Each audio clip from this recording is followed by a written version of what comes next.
welcome to episode 403 of the Super Ultra Podcast Arcade for January 21st, 2023. I'm one of your hosts, Daniel Nicholson. With me is my co-host, Dominic Stallworth. What's going on this week, Dominic? All right, man. We're still in January, beginning of the year. Just not really a lot of games come out, but we got some news going on, man. Some big news happened just recently. But, yeah, just in the middle of winter. Just hibernating. Waiting until the spring. Even though I'm enjoying the winter. It hasn't been, it's been cold, but not, it's been all right. No snow over here, baby. Yeah. Yeah. Yeah, I'm just glad there's no snow. And when it does have participation, it's actually rain. Mm-hmm. So it's like, yes, good job. Just keep it going. Just survive. Feel like California, man, get a ton of rain, which I remember days when it was like a drought. Yeah. And now it's just getting flooded. Yeah, there's no in between there for them. It's either one extreme or another. All right. So I guess we got to get down to it. Like we're in the midst of the playoffs. The Cowboys did beat Tampa Bay. I'm a little shocked. I expected Tampa Bay to fall on their face. Not Tampa Bay, I'm sorry, the Cowboys. But they actually did what they're supposed to do because Tampa Bay is a horrible team. And they beat them up. So I was like, oh yeah, I'm shocked. Now I do hope the Cowboys get their ass whipped by San Francisco, which they should. Even though Cowboys got a lot of good players, but they always have good players. Yeah. They just always seem to just fall on their face somewhere in the playoffs. So I'm rooting for San Francisco just because I'm a Washington fan, so I'm against the Cowboys. And plus my mom likes the Cowboys, so I don't like anything she likes. So there you go. And the Ravens lost, so that was disappointing. Some people are saying that Lamar Jackson, if he was playing, they would have won. I think that's true because the way the Ravens played, as good as they played with Huntley, it's like, man, Lamar was there, man. They definitely would have beat Cincinnati. So now Cincinnati versus the Bills. The Bills have beat the Miami Dolphins without their starting quarterback. That should be a good game. We'll see. Kansas City's was waiting for Jacksonville. Jacksonville is in the second round. A surprise. Surprised that they even got to the playoffs, really. Not beginning of the year, people had them going to playoffs, but then they started faltering, and then Tennessee started going down, but Jackson was going up, and now they got in. So they're playing Kansas City. So by the time you hear this podcast, you'll know who's in the championship game of both leagues. I'm predicting that it's like the Super Bowl. I don't know if I already said it, but I said San Francisco and Kansas City. I think it's going to be that again. I don't know who's going to win. I'll say San Francisco will win this time. I'll just say that. But that's what I'm going to predict. If the Cowboys lose, I'm happy because that means everybody who I don't like is gone. Tom Brady and the Cowboys. That's really what I don't like in the NFL. We don't know what Tom Brady is going to do, if he's going to stay in the league or not. As of right now, it looks like he might be staying. Just that we don't know what team he's going to because he's technically a free agent. So people are wondering, like, hey, where can he go to? And Aaron Rodgers is doing what he does the last 2-3 years now, playing around with retirement too, saying, I have to see where my mind is, blah, blah, blah, and all the spiritual shit and freaking California boy kind of stuff, man. It's like, oh, whatever. Whatever, you goddamn hippie. But anyway. What else is going on? My basketball, my Wizards, they suck. Even though they won recently, though. They beat as of this podcast, they have beaten the Knicks.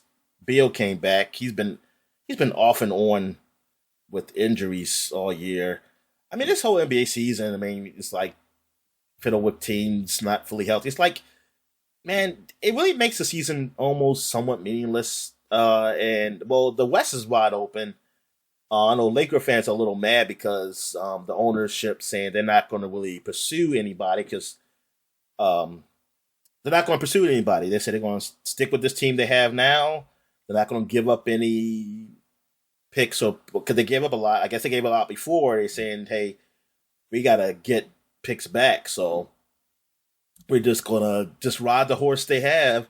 And people are mad because it's like, "Hey, the West is open. We can actually make a move." While I'm happy, I was like, "Yes, keep losing," because I don't want to see y'all win again. And LeBron, man, he's doing great, maybe for his age, as they say. But thing is, there's a lot of people doing great. Like, it's a lot of people who are averaging like 30-some points a game. And LeBron, I think he's at like 29. And so I don't know. I mean, I think it's a combination. I mean, because yeah, players are better than what they were before because of what sports is today. Like, kids are playing at younger ages and not just playing the game, but they're playing like all year round. So they train all year round. A lot of these players who are in there now, they're playing AAU ball or something of the ilk. I mean, I don't know what it is for overseas, but something where they played at a very young age up to adulthood. It's not like they just joined on high school or middle school, this middle school team or something like that. They're doing stuff, outside of school. And then you have the sports medicine is better. The drugs are better. All that stuff is better then. So these players, they're better. And also the rules have changed so that defense can't be, it's not as prominent as it was before. So, and people are taking more shots. Like, people are taking more attempts at shots more than ever. The game is faster. So you get more shot attempts, you get more chances to score. And the defense can do but so much within the rules. So you got all these people scoring really high. So to compare it to people from back in the day with the score, almost like it's a different time. I was I think at LeBron's age, I guess that's special that he's still playing at this high level at that age. No matter what the circumstances are. But I don't know, honestly, because I don't know the science behind it. It's like, is it how miraculous is it? Like, is it really that miraculous, or is this going to be the norm now?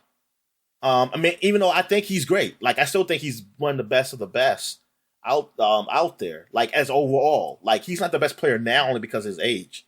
Mm-hmm. Like, because there's people younger and can do more than what he can possibly do because he can't even play all the games. And that's another thing.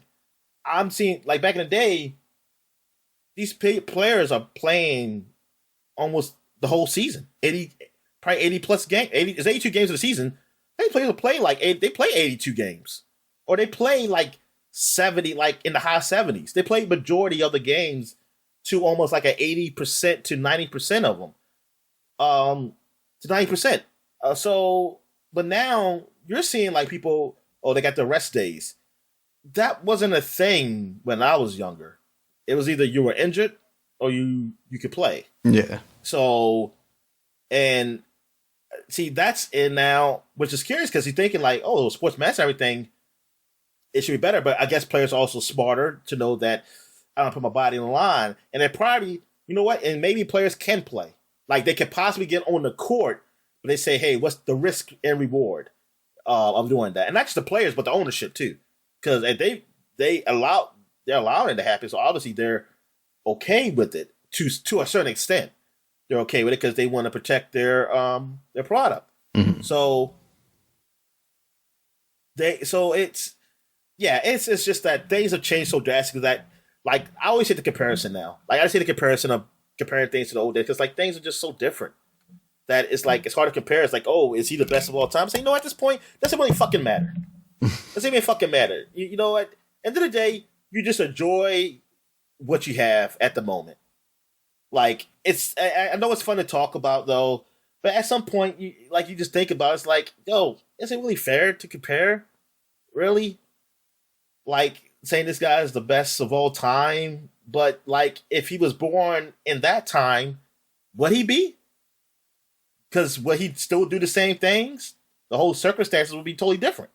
Right. So yeah, but see, I'm overthinking it. You're not supposed to think like that in these sports talks. You're supposed to just think, surface level, and that's it. Anyway, that's all I was talking about. I know there's some tennis going on, but I haven't been paying attention to it. Australian Open. Oh, okay. But other than that, yeah, nothing. So what? WWE? Anything big happening over there? Or ACW? WWE's, since we AEW. last AEW. That's it. talked, mainly it's just been the Vince drama. I don't remember if the Stephanie stuff happened while we didn't record, but she stepped down following Vince being voted in or placing himself in, I guess, as the chairman of the board over at WWE. So he's kind of back to full power. People are speculating that we may see him on screen as soon as the Royal Rumble, which is next weekend, or at WrestleMania to some extent. Allegedly, Triple H is still fully in charge of creative, but that could change at any moment, depending on the whims of Vince McMahon, who is the majority shareholder there. So they're still looking to sell. There was a very prominent rumor last week that they had sold to the Saudi Arabia something fund. Basically, they've been going around with a lot of money picking up some stuff as of late, and that kind of made sense when all that stuff was going around. They've got that deal with Saudi Arabia as it stands, and they would also be a fund that wouldn't necessarily have a problem with Vince McMahon being back in charge, despite the allegations that have been going around. Now, the one case of one of the former WWF at the time referees, a woman alleging that Vince McMahon raped her, that has been settled outside of court.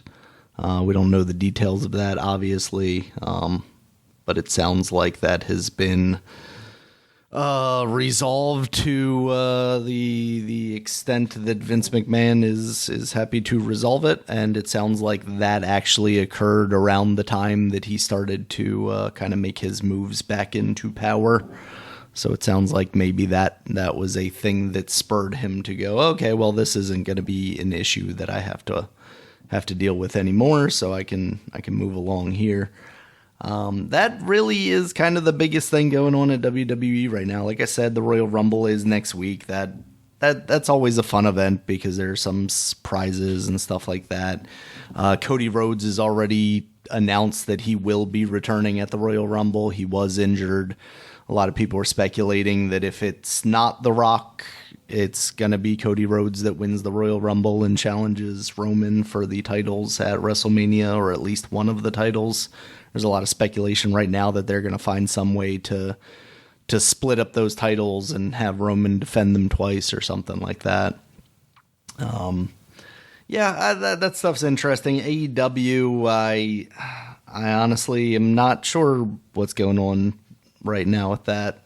I think I'm like a week and a half behind. Daniel Bryan's working his way up to challenge MJF for the title. But kind of the biggest news this week in the wrestling world is that one half of the Ring of Honor Tag Team Champions, Jay Briscoe, passed away as a result of a car accident at the age of 38 in his home state of Delaware.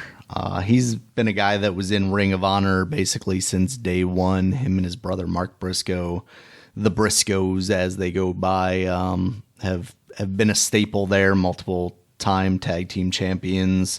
They've been tag team champions in New Japan, kind of basically everywhere except WWE. They never really did anything with AEW. It sounds like that is a result of the network basically not wanting them to appear on television, because they obviously, as part of Ring of Honor, do have a relationship with AEW and Tony Khan. They have feuded with FTR, who is a AEW tag team talent. But it sounds like due to some of the ways that the Briscoes have portrayed themselves and some of the opinions that Jay Briscoe has taken on social media in the past, which it sounds like has maybe been have evolved. His opinions may have evolved, but there was definitely some homophobia going around at one point. these guys are chicken farmers from Delaware. Not entirely surprising on those types of opinions. But it's been pleasant the way that kind of the entire wrestling world has acknowledged this. Even WWE, where they have never worked, have mentioned him on air, and you know, some of the talents obviously being friends of Jay Briscoe and his family, have worn like armbands and stuff. So that it feels like part of it is that they had to acknowledge why, you know, some of their talent was doing that. But also it just feels like with Triple H in charge, it's a different world in WWE, where they're actually willing to acknowledge the events of the greater wrestling landscape.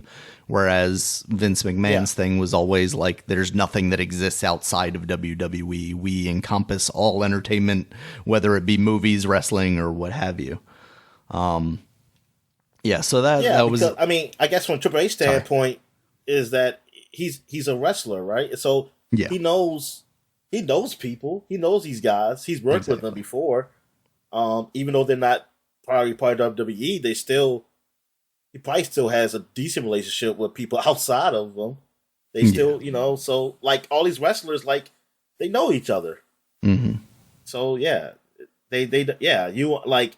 I know Vince McMahon would think that way, but yeah, I can see that. I mean, that shouldn't be a thing. Like, it shouldn't be like, you shouldn't be like, oh, we just closed off. Like, it's just WWE and nothing else. Exactly. It's yeah. Like, nah. So that's unfortunate. In that car accident, also his two young daughters were involved. It sounds like one of them went through surgery. Basically, she was unable to use her legs, but it sounds like maybe some of that feeling is coming back. So hopefully she can recover, as well as the other daughter. Just a really bad situation. It sounds like he was just driving down the street and somebody from the lane opposite him came into his lane and they just hit head on. So it's crazy. You know, he's 38 years old. Kind of still in his prime of wrestling. He was also Ring of Honor world champion at one point. And you know, with Ring of Honor kicking back off under kind of the Tony Khan era, it seems like they would have been a pretty prominent act there as well. So it's always unfortunate to see someone lose their life so early. All right. So that's it. All right, so I guess we get to what we've been watching. So I haven't really watched. I'm still watching Andor. I haven't finished it yet, but I'm really enjoying it. It's definitely a different spin on Star Wars. It's not it's not something like you can like kids can watch. Like you have to be probably in your teens or maybe young teen. I mean, it all depends what type of what's your level of television you watch. Like, does it have to be just straight action or comedy or whatever? Because this is definitely serious. Like, this is a serious take on Star Wars. Like, it's the level of comedy. I'm trying to think. It's not much. It's not much.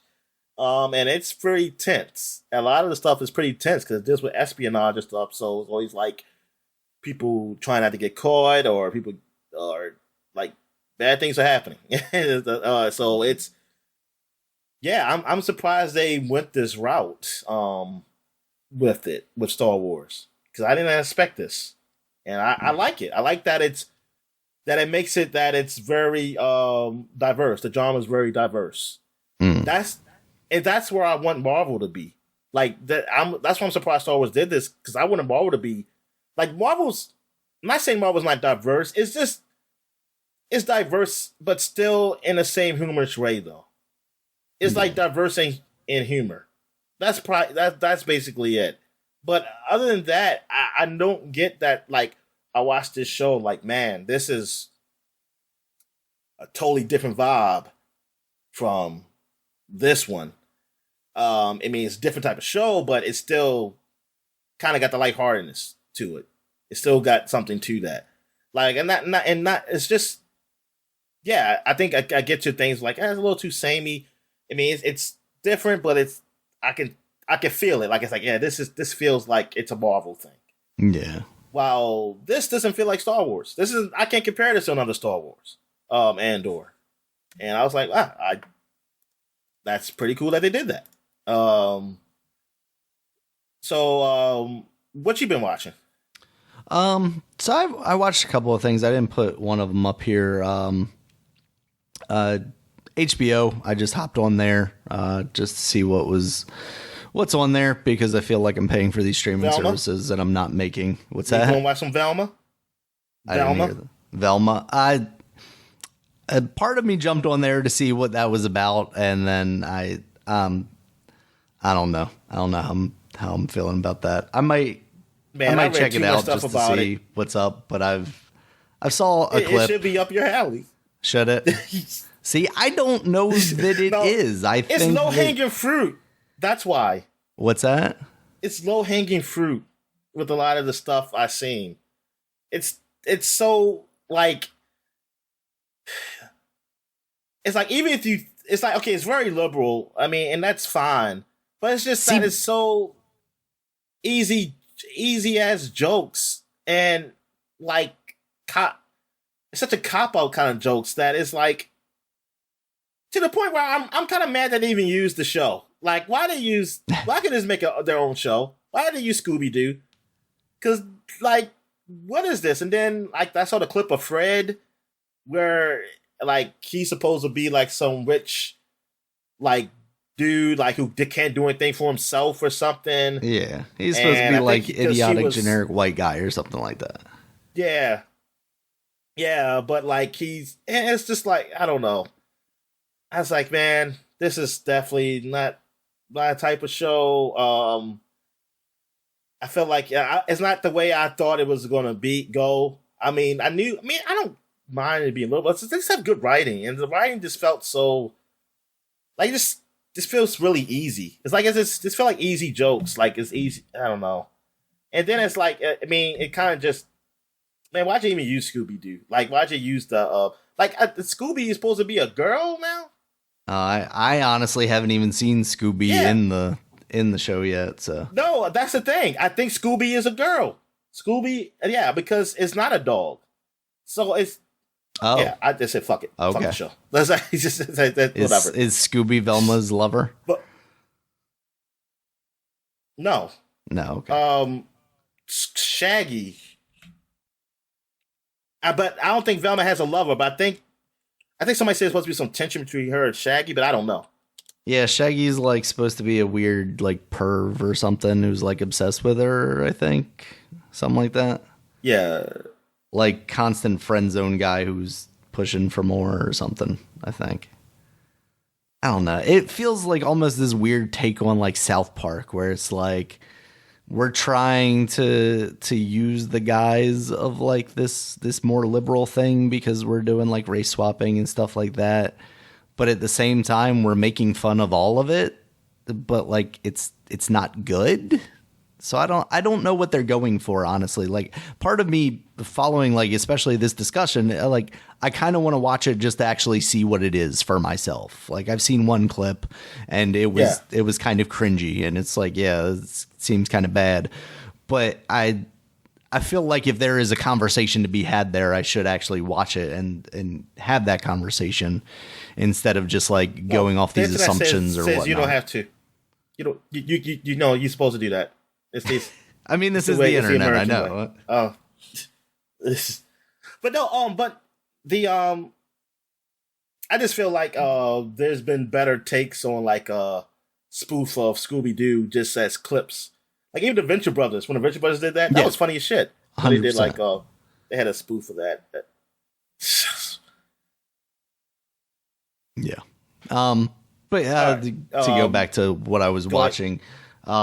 Yeah, on HBO, they released the second part of their Nexium documentary, which is that like kind of cult situation that, you know, got people like the lady from Smallville involved and stuff like that. That first part or season or whatever you want to call it was really interesting. It kind of focused on the people that were involved in it and kind of escaped from it. And this one focuses more on the guy that was in charge. I forget what his name is, Keith Raniere or something like that. Him and then the woman that was kind of leading, not not seemingly the cult portion of it, but maybe like the one that kind of gave his actions a more legitimate face as far as like this kind of self-help community, I guess you would call it.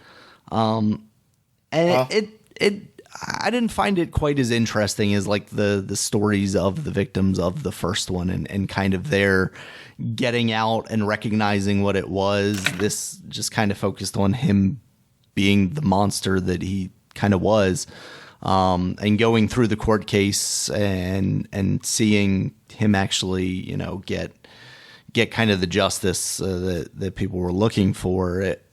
There was some tension there because there's still like this group of former members, I guess you could say, because it's kind of been disbanded, who were like saying that all he was doing everything correctly and, you know, he didn't do anything wrong, and basically this trial is a sham and stuff like that. And it's kind of crazy to see people that are so like indoctrinated into it that they're like, no, that he only helped people. This was a thing that was done by the women and they created it. You know, it's something that they wanted to do, despite the fact that like a large portion of it was like this idea of collateral and basically blackmail. But the overall, like both parts of it, I think were quite interesting. This one just maybe not as much as that first one.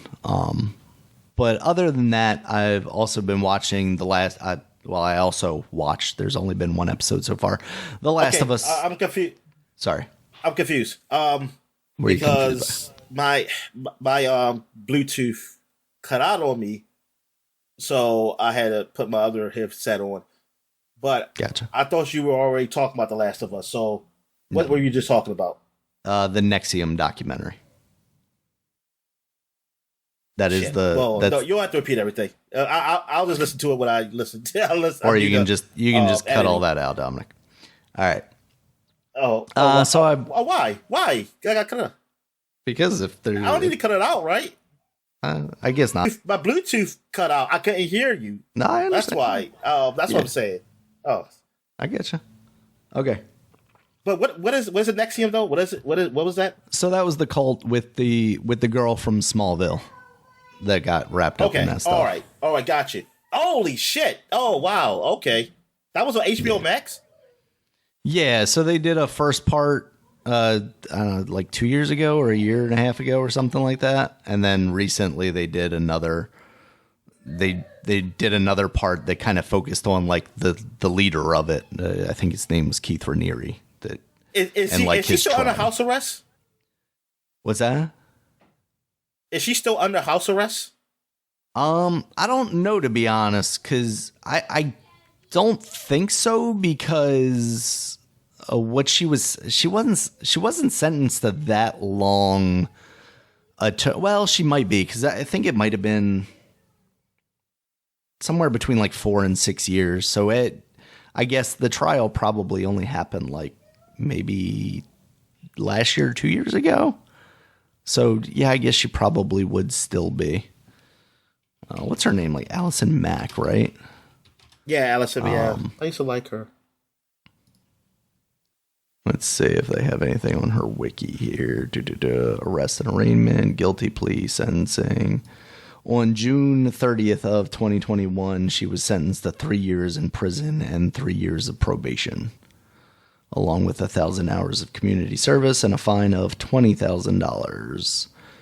She reported to correctional facility in California on September 13th, 2021, to begin her. So I guess she's actually in jail. Oh, she's in jail. Oh, yeah, that's what it sounds like now. Yeah, that whole thing is really fucked up. All right.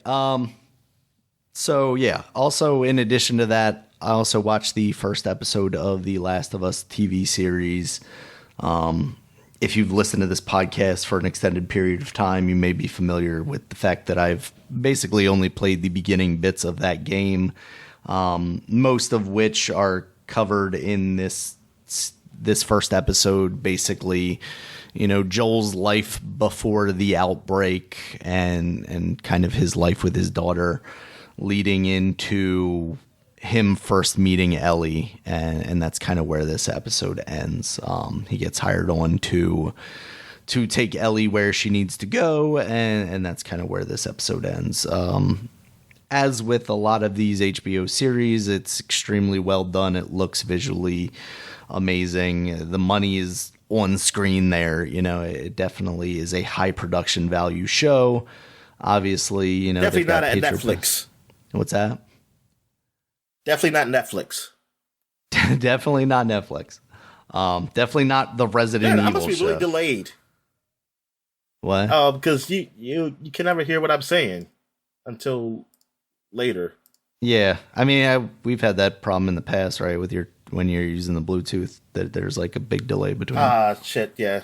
And I had no choice on the Google Pixel.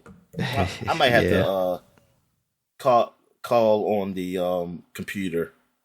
So yeah, I mean, it's there. It's the production value is there. The acting is there. Pedro Pascal is very good as Joel so far.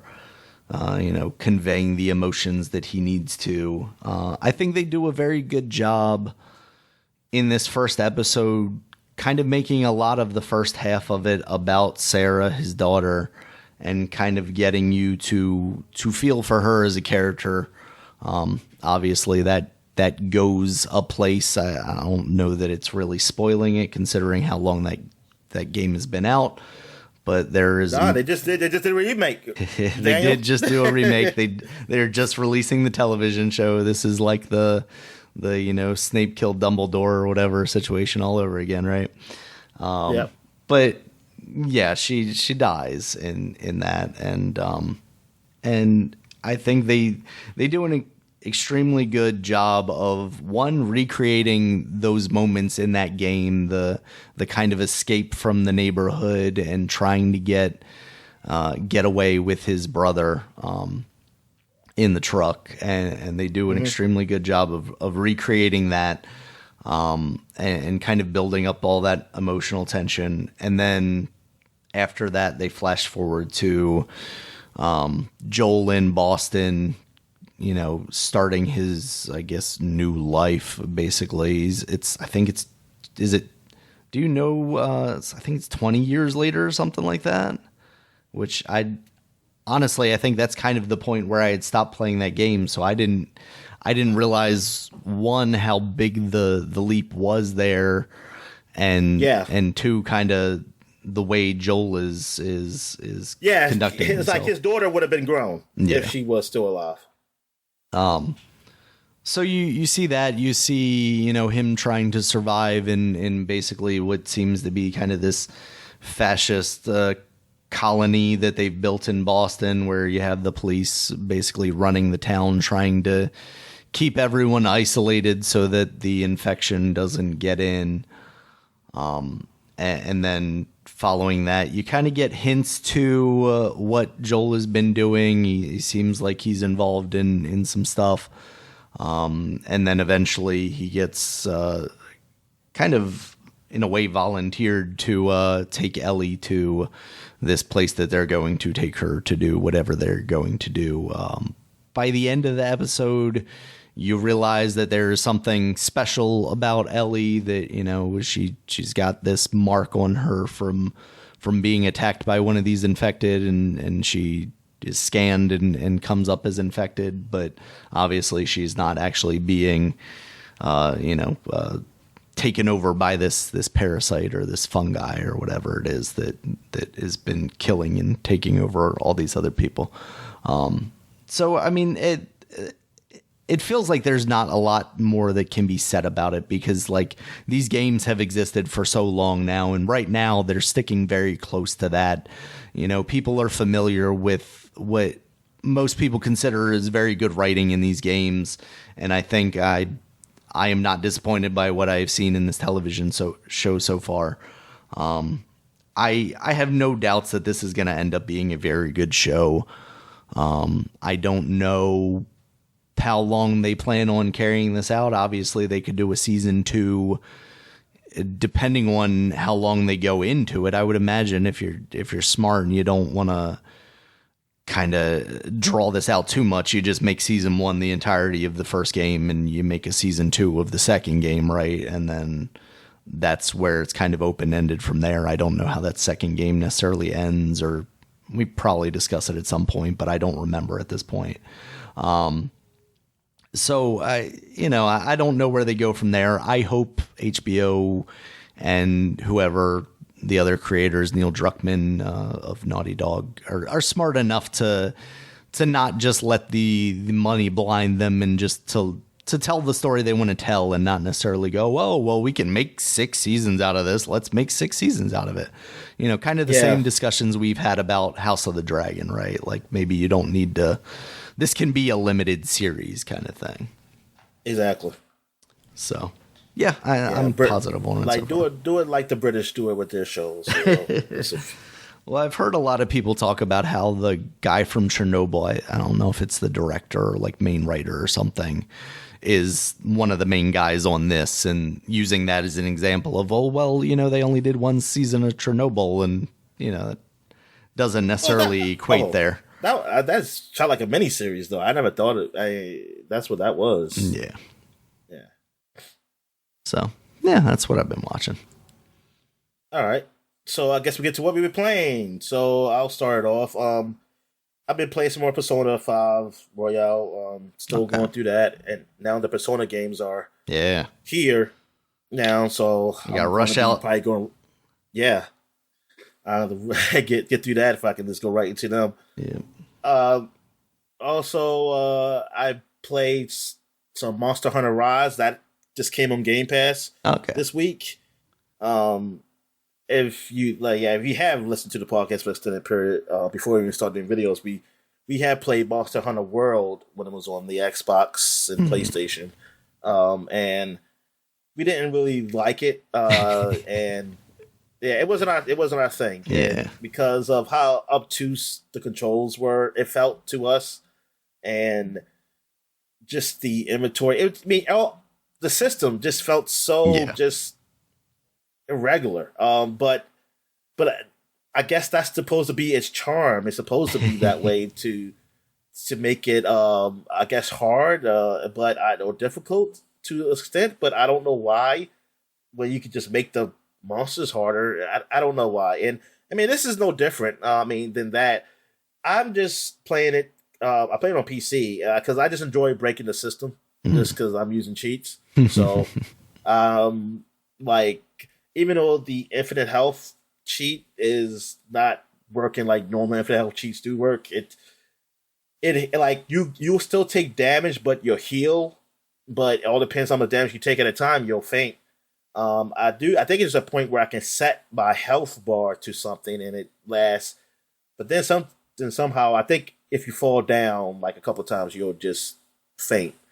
So it's a little regular on that, but I made it so that I can do more hit points on the creatures, because it was taking forever. Like I was seeing just 9s and 10s, and I don't know how much health this hit creature has. So I was like, okay, so how long is it going to take? So then I jumped it up. So I jumped it up to my attack's going to be a little bit more. But it felt like a lot more because I was like, I'm probably going to kill him in one hit now. And I wasn't. It was still taking a while. So I was like, holy shit, so how long was it going to take? All right, one hit kill on these guys.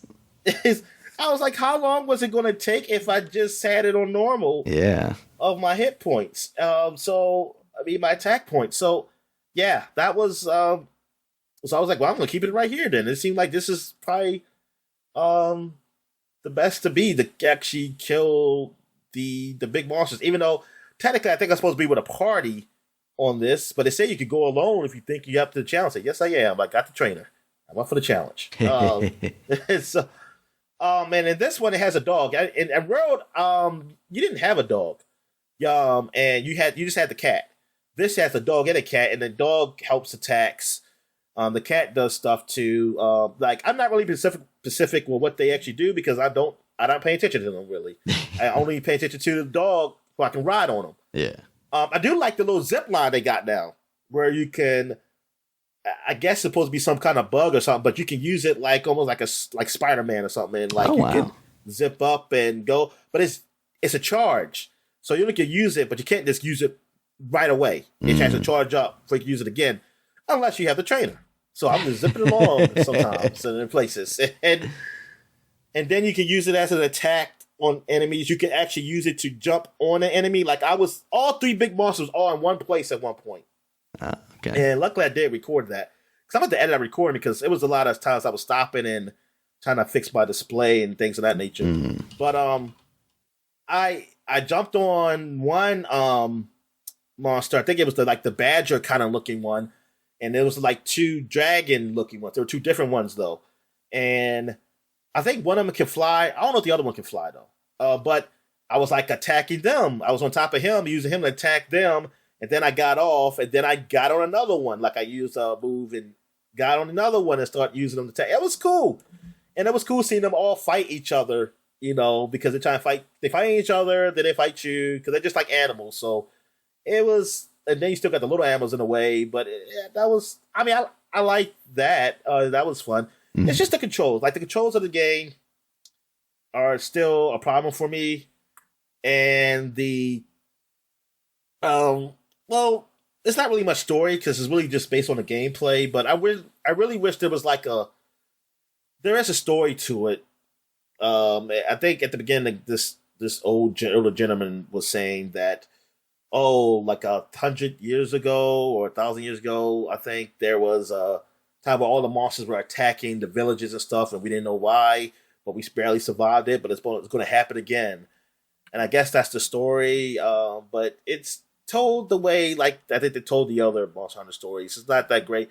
Maybe that Monster Hunter stories, maybe that's a better story for a Monster Hunter game, the kitty one looking one, but I don't know. If there was like a better story with this, I think I would just delve into it. I'm still gonna play some more, but I doubt if I beat it. I'm gonna stop at some point, so I'll be like, I'm done, and then move on. But yeah, I'm just playing through that a bit. And also, I've been playing a ton of Vampire Survivor. Survivors. Is it Survivors with the S? Yeah, I think it's Survivors. Okay. So I've been playing a ton of that. No, I don't remember. Yeah, I got past the Gallo. Whatever was past the Gallo that's where I'm at now. But what I've been doing is that every stage I say I'm gonna use something I never used before, and I just been doing that and trying to figure out because then when I finally figured out how to evolve weapons, start doing that. But then some things still have a question mark, so I don't know what I'm supposed to use for it. So I just been playing around. I look to say, okay, so the unlockables, I kind of understand how to do. Okay, let me get levels 80 on this level or something like that. And I was pissed off because one time I was right there. It was the Gallo.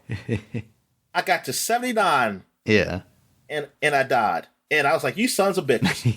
I said, you gotta be fucking kidding me. And then the next time I got 80. But yeah, I mean, this game is so addictive. And even the guy, Bad Kermit, I saw him up late night. Well, oh really? I guess he's 2 hours behind us. So it was gotcha. 1 o'clock for me. So maybe it was 11 o'clock for him. So I was like, man, I saw him playing it, and I was like, man, this game is so addictive. He was like, totally, this is totally addictive.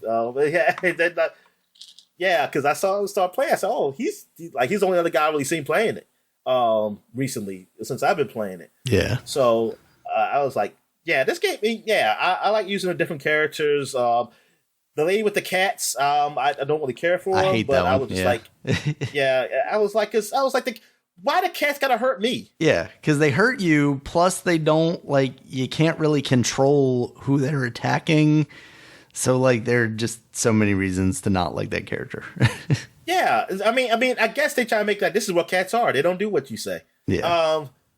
But still, they'll attack. Well, yeah, cats do that too. But still, I was like, come on, man, because I'm up here getting near the cat, and I was confused. I was like, wait, well, what hit me?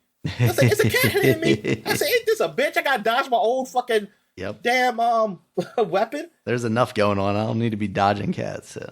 Yeah. but I did get to level 15, whatever she unlocks if you stay with her long enough. I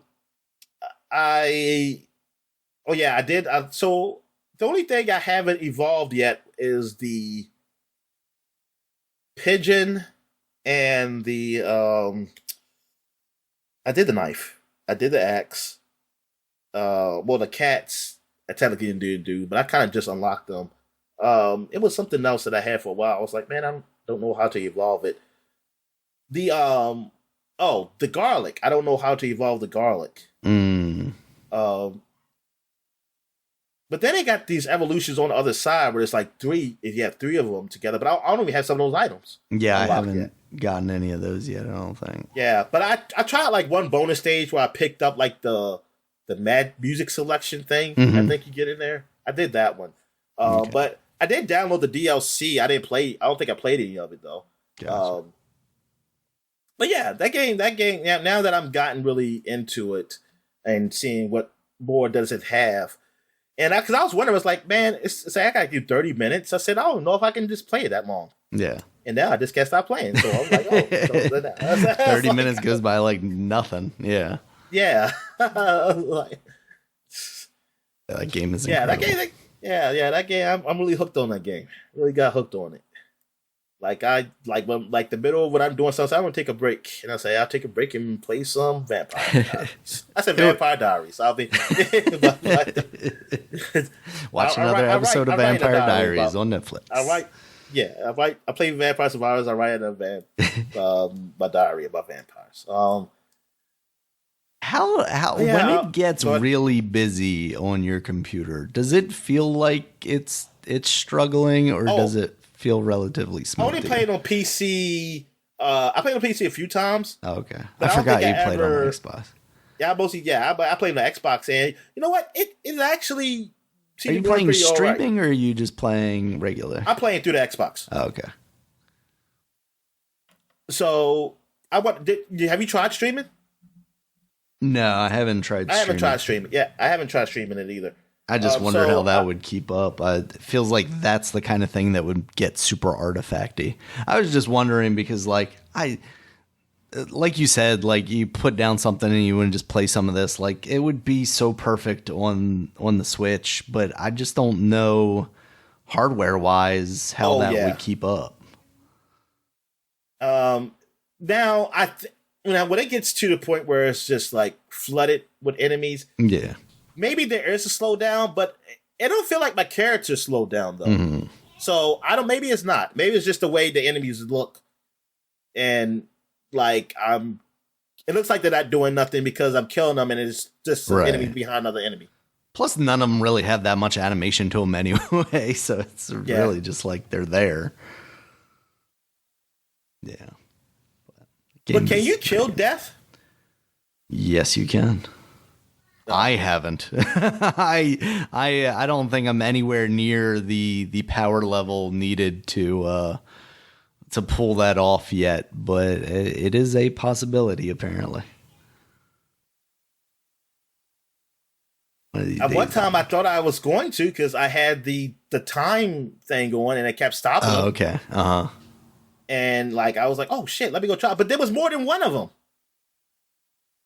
Oh, maybe you did like kill the initial one or something like that. Because I've also seen like red deaths that appear during the stage, but they're like super slow and you can keep away from them. I didn't think they were the same things. Yeah, I'd have to try the time thing. I think one of the last times I played it, I was like, this would probably be good. That's one of my favorite ones. The time, because once I got to a point, I knew. Because I could just go through enemies. I could just I didn't have the books going around me. I use that when you stop the time, they don't hurt you. So I just go walk right through them. And so when you keep leveling it up, it rotates. It rotates like a clock. So you just know I can keep walking here where the enemies ain't moving, then they keep following when the time thing moves. Right. So that's what I did. I just follow wherever I shoot the time gun. That's where I move my man, so I would never get hit. Yeah, that one is pretty powerful once you get it leveled up. Because that's And my that's what it biggest was. problem with like fighting death at all is like, especially because my main thing is always like the garlic and the crosses and stuff like that, trying to keep enemies away from my bubble, my person. But like death does, it just goes right goes through right that. to it. So like He goes right through it. that Yeah, exactly. shit doesn't do anything to him. So like having the the time- ability to yeah. stop him and move away from him would definitely be an advantage there. I lasted a very long time but I just didn't know. I don't know how many hit points he is. Yeah. So it didn't. And plus, I didn't really try hard to kill him either. Because I just figured I didn't think you. I thought that was it. I thought it was like, oh, I'm just gonna die anyway. So Yeah. I thought that was the end of the game. I mean, like that's it. It's like it's over. So I was like, oh, I probably can't do nothing to him. But yeah, because I stopped him, right? I stopped him. I moved up, but there was another one, and I still saw the one I stopped below. So that's why I was like, oh, they cheating. They got another guy here to kill me, but then I stopped him because my time gun was leveled up. It stopped him eventually, and then that's how I survived. It was so I might have to get that time gun to level up again and try again. And I was doing the gallows when that happened. Then the gallows, man, I'm confused. So it just does it randomly that these like the stage start shooting stuff. Like it was one point I was going all the way down, and then it was like flooded with like some kind of spirit energy. I don't know what the fuck it was. Yeah. And as I walked. I think I came to the conclusion that like it just raises from down there at the beginning of the stage and eventually, because like if you just go upwards, eventually you come down. If you come down, you're like, oh crap, there's stuff here. But I think if you just like go straight down from the beginning, you eventually get to a point where you see it rising up. So I just assumed that it rises up continuously the entire time that you're in the level. Oh, okay. Yeah, and me trying to find that coffin, I guess it was go through like a mirror or something, and because I was trying to figure out, I was like, I'm right here on the map. I said, where the fuck is the coffin? I had the same experience. Disappeared somewhere. Then I disappeared somewhere. I said, oh my god, where am I at? And then I said, oh, okay. I was like, where the hell is this damn thing? Yeah, that game is crazy. It's pretty damn good. Now I see why people are really hooked on it. It should have won Game of the Year. Yep. Should have beat out that freaking Elder Scrolls. What the hell this shit? What's it called? Elden Ring. There's always the most definitive of Game of the Year, Dominic. The Superpod, a half-ass game. yeah. I wonder what Vampire Diaries would get like at DICE. How would it do at DICE? Yeah. Top game concept. I mean, that's the thing. I still don't know because I feel like, I don't know. Maybe I've heard the creator has even come out basically saying like, oh yeah, this isn't my concept that I designed. I saw a game like this and I was like, hey, I'd like to make a game like that. And then I did it this way with, old timey looking sprites and stuff. So I don't know, because I feel like there was talk around the time that it first started blowing up that like basically it was a copycat game, which people usually shit on pretty hard. But I don't know. It seems like that conversation is really. We don't hear the title of the other game. Exactly. I know there's the one on phones. I think it's like Vampire IO or something like that. That I believe has been around before it, and now I'm starting to like see ads places for it. It's like, hey, we've been around. Let's just Exactly. take advantage of this to get some more revenue. Yeah, but I don't know. Oh, I forgot to mention, this happened like probably a month ago now. What's that? On VR, I did play Angry Birds. Oh, that game is fun. That is really fun in VR. I know you will like it. Are you like behind the slingshot, pulling it back and letting it go kind of thing? Yes. Nice. And you can move around the stage. Like they have points where you can move to get a different angle of what to shoot. And then you have the different type of birds of what they can do. Mm-hmm. Yeah, man, it's really nice. I can be in there all day doing that. Very nice. All right. So what you been playing? All right, so I finally I mentioned that Sports Story came out at the end of the year and mentioned that I had picked it up, but I started playing it despite some of what I had heard about it, which is that it's a bit glitchy and it's basically just not as good as Golf Story was. So far, I think it's fine. I really haven't done a lot of golfing though. I also haven't necessarily done like any other sports. I just got through the first golf course though, and it seems like now I'm going to be doing some like BMX biking. It's still fine so far. I haven't run into any like glitches or anything that have bothered me. Is it like the Pokemon bike? What's that? The bike is a biking like the Pokemon bike. I don't know, honestly. I haven't gotten on it yet. I just purchased it. But I could see it being something like that, which is like, I don't know if that'll be that much fun, to be honest with you. But I will say, like, that game hitches. Like, just as you're walking around the environments, it just hangs. And it's not like extended periods, but it's enough to draw your attention to it. Like, I don't know if you remember, I think you were having the same trouble with, like, Grand Theft Auto 5 back in the day on the PC. Where it's like everything's going smoothly, like it doesn't seem like my graphics card should be having any trouble with it, but like it would just constantly be hitching. Yeah. And I couldn't figure out ever why. And that's kind of the way it feels with this. And I haven't really had too much trouble with like it hitching in the middle of me doing like a golf swing and me completely screwing that up, but I could see that being with those the case. graphics.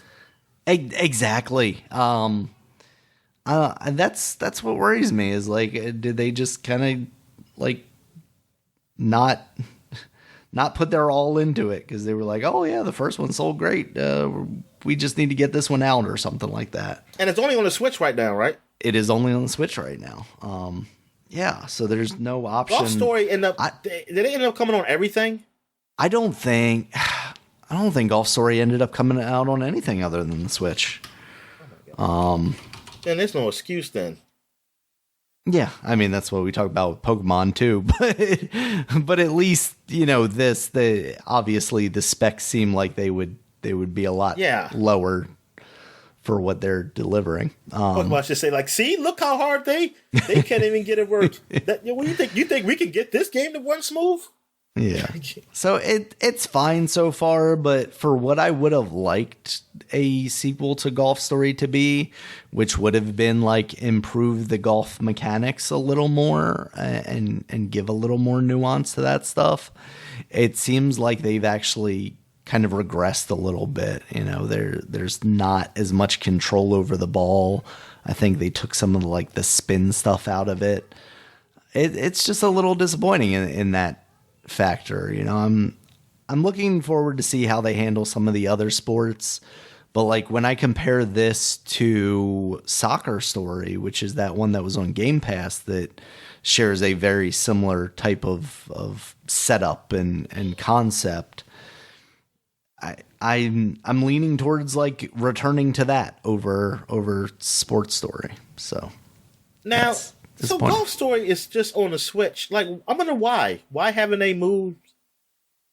I wonder if it's just such a small team that it's like, hey, we made a lot of money on the Switch. Would we get our return on investment in doing the work to put these on the PC, on the PS4, PS5, Xbox, you know? Well, at least the PC. I like that minimum.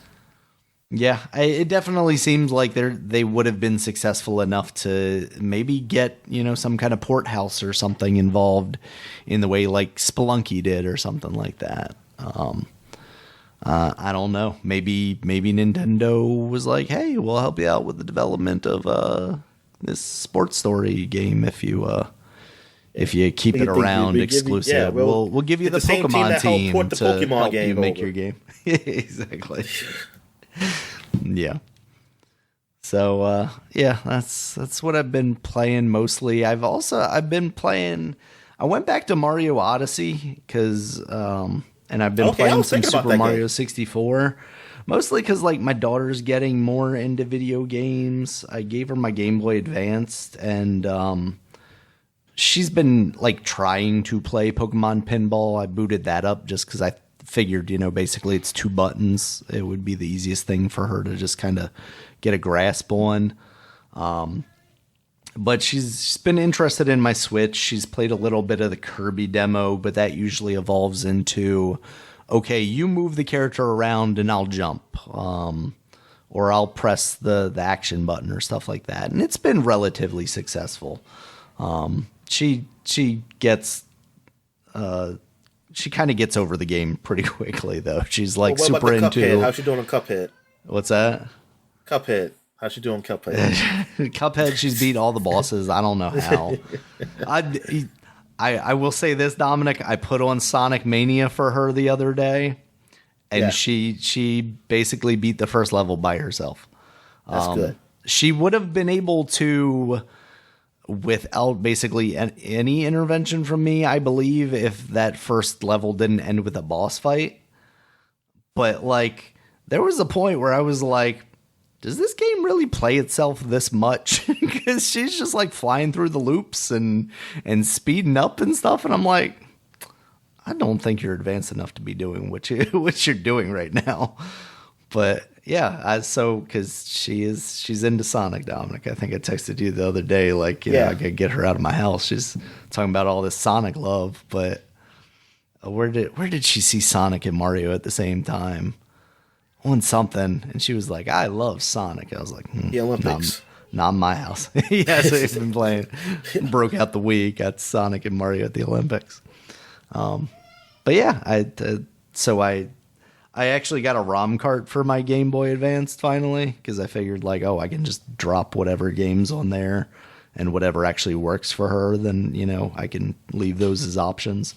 And I put the Sonic Advance games on there because I remember thinking that the first Sonic Advance game, that's the only one I think I played, was like pretty good as far as Sonic games go. So let her have a shot at that and see how it goes.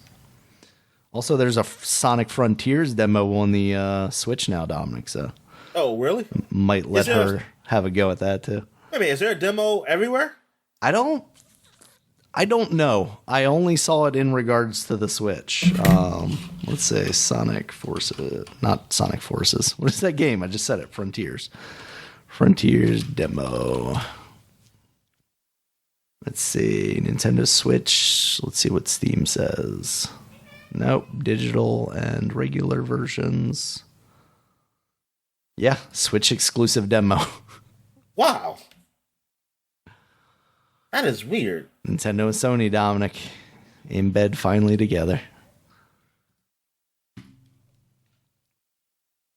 So, yeah. Well, I want to try that out. Yeah, I definitely want to see because it's been some pretty positive vibe around that, Yeah, but I think it's just those. But that's the new Sonic Gen people, man. I don't know. Those people who like Biggs the cat and shit, and Alec the gator.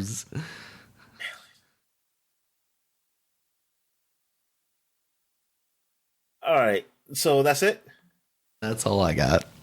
All right, so I guess we'll take a quick break when we get back. Get to the flashback segment. All right, and we're back. And I were flashbacking to 2013. 10 years ago, and now we're gonna see some games here. And let me see, we got a few games that came out 10 years ago. That was big. DMC, Devil May Cry. That was the actually reimagined version of Devil May Cry. Ninja Theory. Yeah, done by the Ninja Theory guys, and which I really liked. That was my favorite Devil May Cry at the time. I thought they did a really great job. The story was good. Better than the previous Devil May Cry's. And I think that's what the problem was, because you're not supposed to have a good story with Devil May Cry. It's supposed to be very anime-ish and Japanese. I don't like that Dante looks like the director of that game or whatever, Dominic. Yeah. Oh, I didn't know that was he. I don't know what the game looked like. So he looks like that. That was one of the complaints or something. I don't remember if it was the director or somebody in the development team. They were like, "Oh, it looks like him." But they say not like this emo. generic white guy anymore. Yeah, well, I was second guessing it too. I mean, when before it came out, like you saw emo looking Dante, and I was like, oh god, what is this? And after playing it, I was like, oh, you know what? This is fun. This is a fine game. The gameplay was great. I liked the story. I had so much fun playing that game. Like I liked it better than all the other Devil May Cry's at the time that I played, because I didn't like 4 much. I still haven't completed 4, and I liked 1 and 3. 1 and 3 were the top ones. 3 was the best, and 3 was great. And this one I had just as much fun, and it had good reviews. But the people fandom did not. They wanted the old Dante back and everything, and so that's what we got. When they got Devil May Cry 5, they went back. I mean, that game was good too. Like Devil May Cry, what I played of Devil May Cry 5, because I didn't finish it, it was good. It was fun, but story wise, it was like I didn't really like it that much. But thing is, the people who I guess they like that type of story, which is nonsensical. I don't know, man. It's like, darn, they made a game, they made a story that someone you can follow and make sense of it. And Devil May Cry, DMC, Devil May Cry. But it's like, I don't know. I was like, what the hell? It's wrong. Like, just like, God damn it.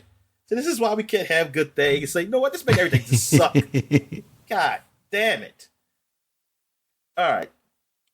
And I guess, you know what? Maybe that's what it is. Because the people who already probably weren't playing Devil May Cry because they weren't into that anime stuff, they're probably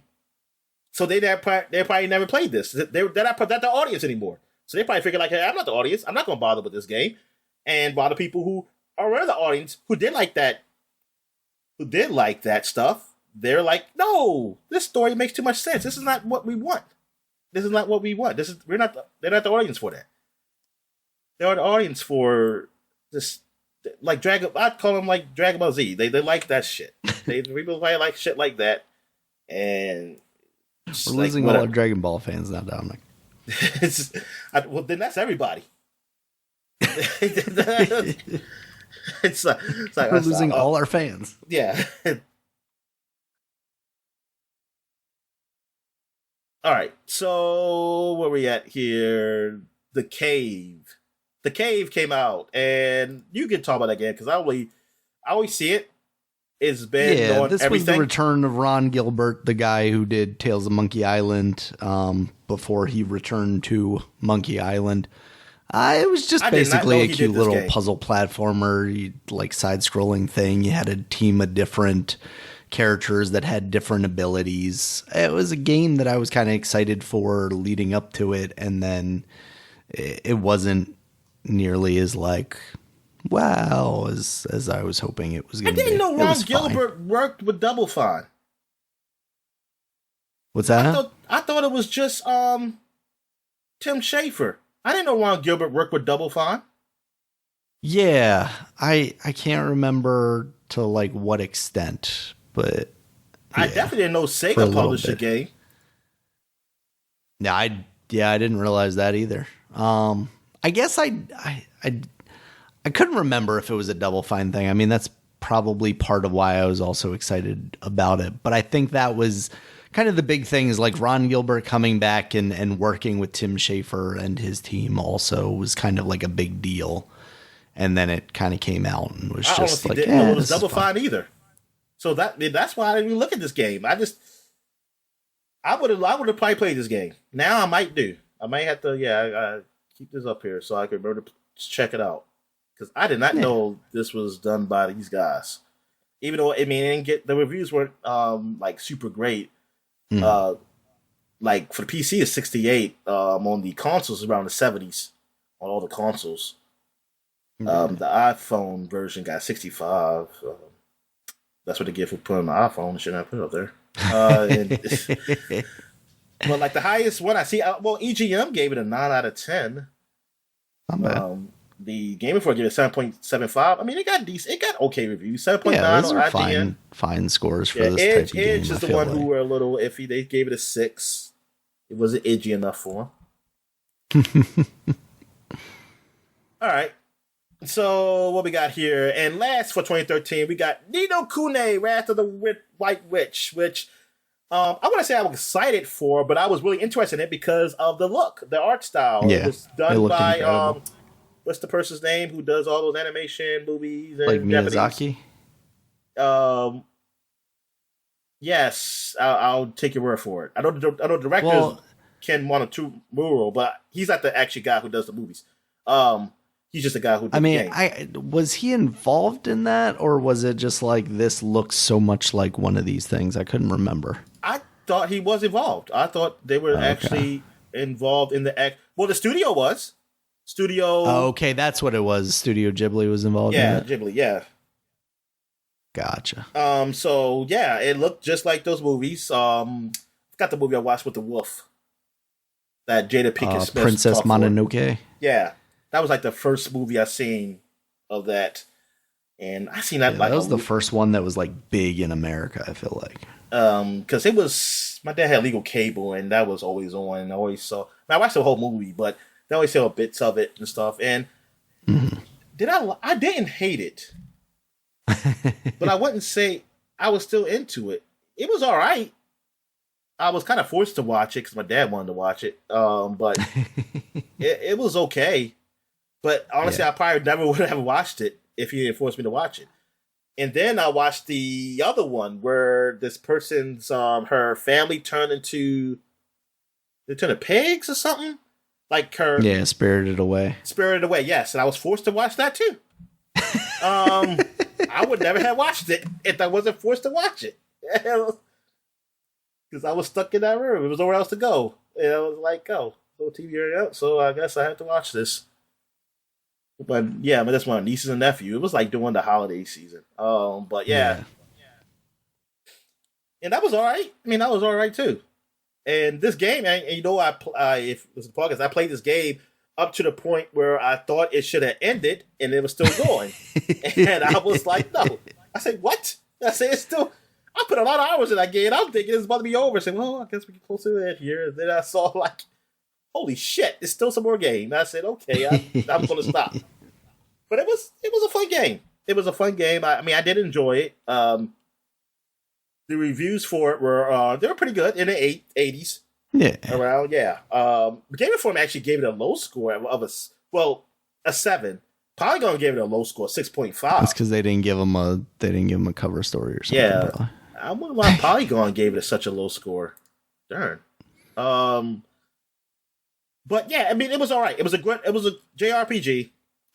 They did have a thing similar to like a Pokemon. You had different monsters and stuff like that that you collect.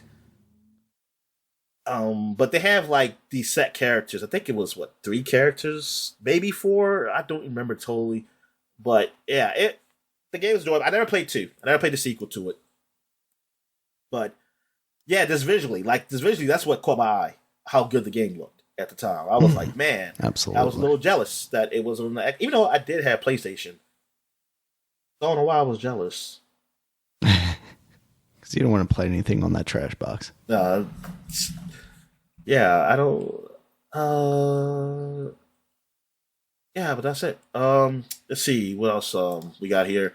Oh yeah, that's it for 2013. So now we're going back 20 years to 2003, and we got Panzer Dragoon Orta. This is the Panzer Dragoon that came on Xbox, only on Xbox. Sega had exclusives up there, and like I was a little jealous too because I was like, oh, how Sega is just going to have an exclusive Xbox game and I can't play.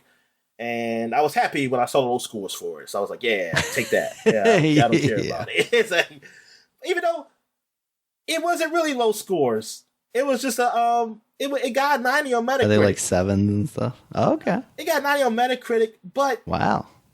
Game Informer, what I saw, I think it was like 8.25 on Game Informer. I mean, for me, that was a low score because I was expecting like a 9 or a 10. But I didn't read anything else. But other people, they did give it a 9. GameSpot gave it a 9. IGN gave it a 9.2. Xbox, of course, they gave it a high score, but actually they didn't give it a 9. They gave it an 8. Well, that's Xbox UK. Gave it an 8.8, but they don't They have don't have any Xbox taste. America up here. But Famutsu gave it a high score. Actually got a pretty damn good score. Okay, I don't know what the fuck I'm talking about. I must be thinking about another game. I don't know why. I just didn't pay attention to it. Maybe because I saw it on Xbox, I just didn't give a shit about it. And I was like, Yeah. it's just Xbox exclusive. But this I think guy, I was excited about it, looking at it like, oh, hey, this is kind of like Star Fox in a way. You know, one rails kind of space shooter, even though you're on the back of a dragon instead. But I think because it was Xbox exclusive, I was like, I got to pretend like I don't like this. I don't want this. Fuck this game. Because it wasn't coming out on my precious GameCube, Dominic. let me see. I think the sales, I don't know if the sales were... The game was considered popular enough in Japan to be released as the Xbox Budget Platinum Collection. It sold over 33,400 units by the end of 2002, which is equivalent, if the Xbox game sold that many in Japan, that's equivalent to like 1 billion. Exactly. So more than 50? Wow. Crap. What is this? Scared me. Damn phone. I thought I put on Do Not Disturb. And maybe I didn't because it's not highlighted. Yo, how on the Google Pixel do you do capture with easier way to do capture instead of holding the power button and the down value button? Screen capture. That's the only way I've known how to do it. That's you can also, if you're into this, you can turn it on. So if you double tap the back of your phone, depending on your case, if you have a case on it, that you can make it do that. I had it like that for a while, but I just found myself never using it to actually capture screenshots, and more often than not, it would just randomly take screenshots. So I turned it off finally. Why does Google Pixel does it? Why can't they have it in the menu where you scroll down menu, just put screenshot? Oh, I think you can do that too. I'm looking at it. I'm not seeing the option. I see screen record. Yeah.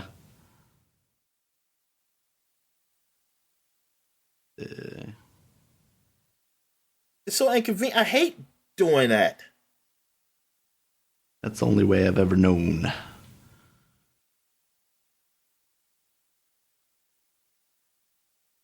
Some other phones just had it like in the menu. Like you just scroll down, bam, screenshot. Everything hates me. All right. All right, so where we at here? We got SimCity 4 came out for the Windows. I remember this, man. Ooh. I was excited for this, even though I never did get it. Because I did enjoy SimTown. And so I was like, you know what? I want to jump into SimCity. I never got it, though. Even though I was excited for it to come out, I never ended up getting it. And by the time I really could get it, I didn't care about it anymore. This got ranked like 84 Metacritic. I want to say like I guess people probably had higher expectations for it because it's like a SimCity game, so you can probably think about like high 90s and stuff. But it was pretty good. SimCity 4 was praised for being the first game in the main SimCity series to primarily use 3D engine to Windows graphics. Yeah, that was a real big deal. Yeah. Yeah. Fine. After it was implemented in SimCity 64 for the 64DD, which I don't know. That was just in Japan, so I didn't think the Japanese played SimCity. Okay. But yeah, I mean, this is after The Sims 2. Was this the one where you can import your Sims to SimCity? I want to say that was it. I remember that feature, but I don't remember if this was that one. Let me see. Third-party content. Blah, blah, blah, blah, blah. No, not that. SimCity, let's see. Blah, blah, blah. New landmarks, Rockefeller Center, blah, blah, blah. And SimCity. Because what other SimCity is there? I don't know any SimCity. After this.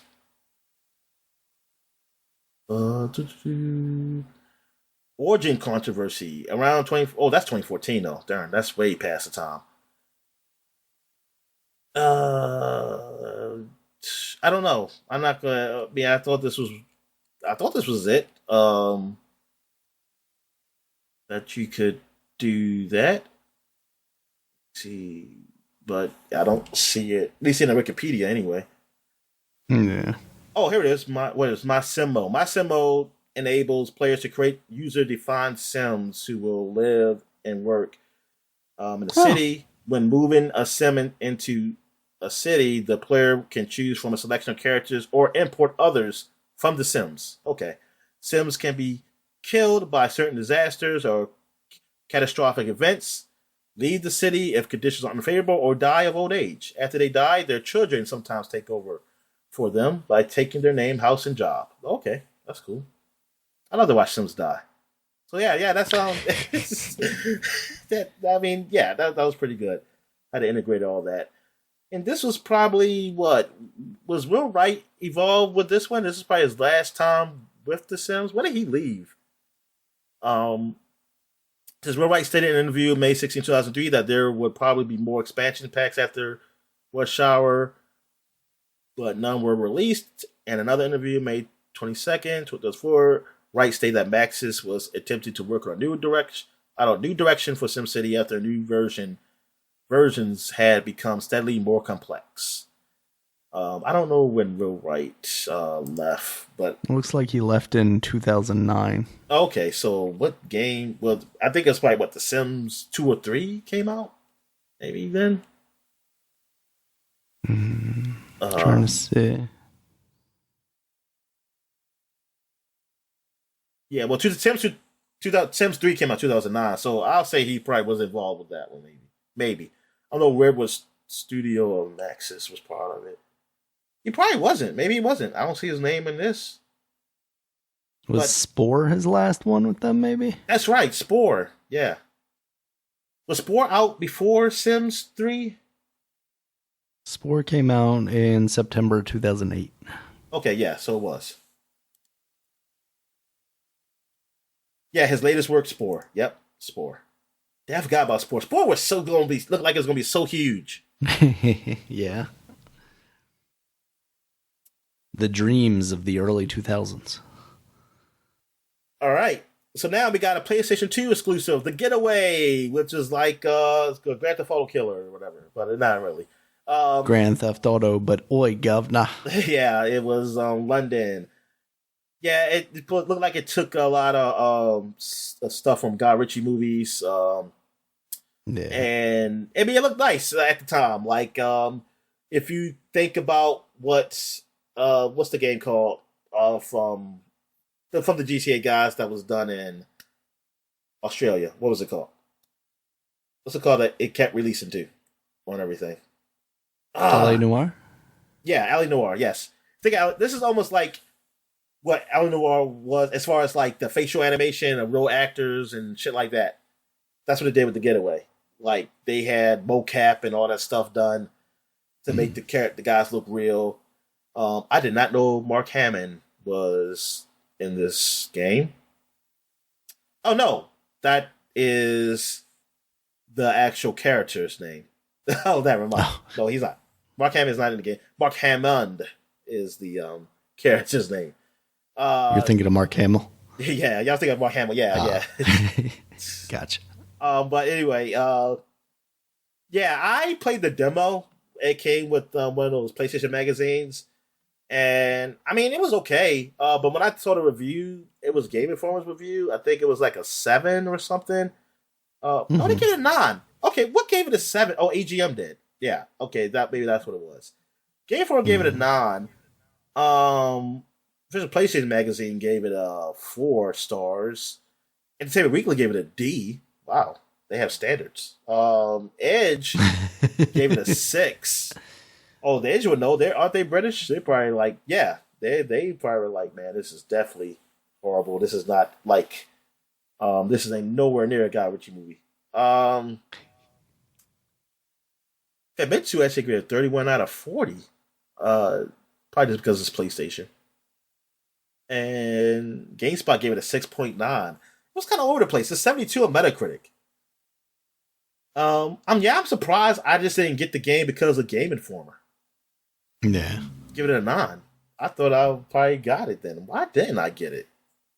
maybe I was so up Grand Theft You were Auto's too ass. busy with Grand Theft Auto. Yeah, I was like, You're man. like, it can't be as good as that. Yeah, There's no way. exactly.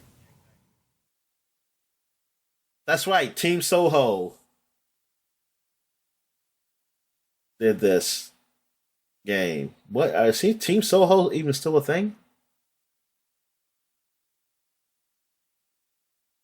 I feel like I've definitely not heard that name in Yeah. forever. All right. So what else we have here? We got last but not least, Daniel, Dead or Alive Extreme Beach Volleyball. Oh, yeah. The Now we're Xbox talking. exclusive. Yep, they got these beauties up there. They say, like, you know what, we're just gonna go all in on the sexuality. They say forget it. They Like, really did. they're just gonna do beach volleyball, ladies in bikinis.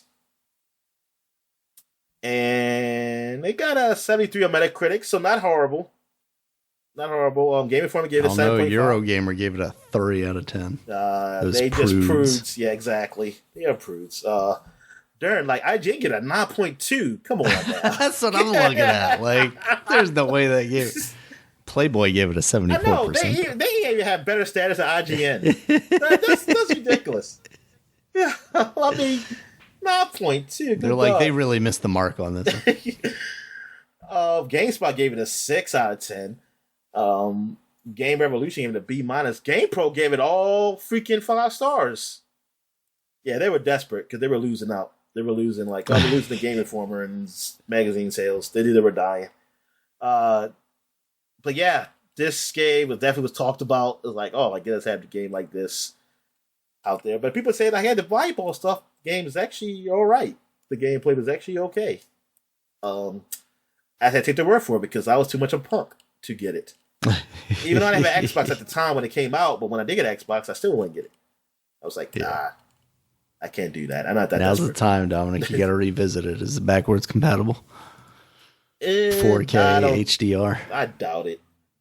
God, I forgot they did a 3. That's what to say. They made 3 of these games. Oh, they did a third one? I just remember 2. Yeah.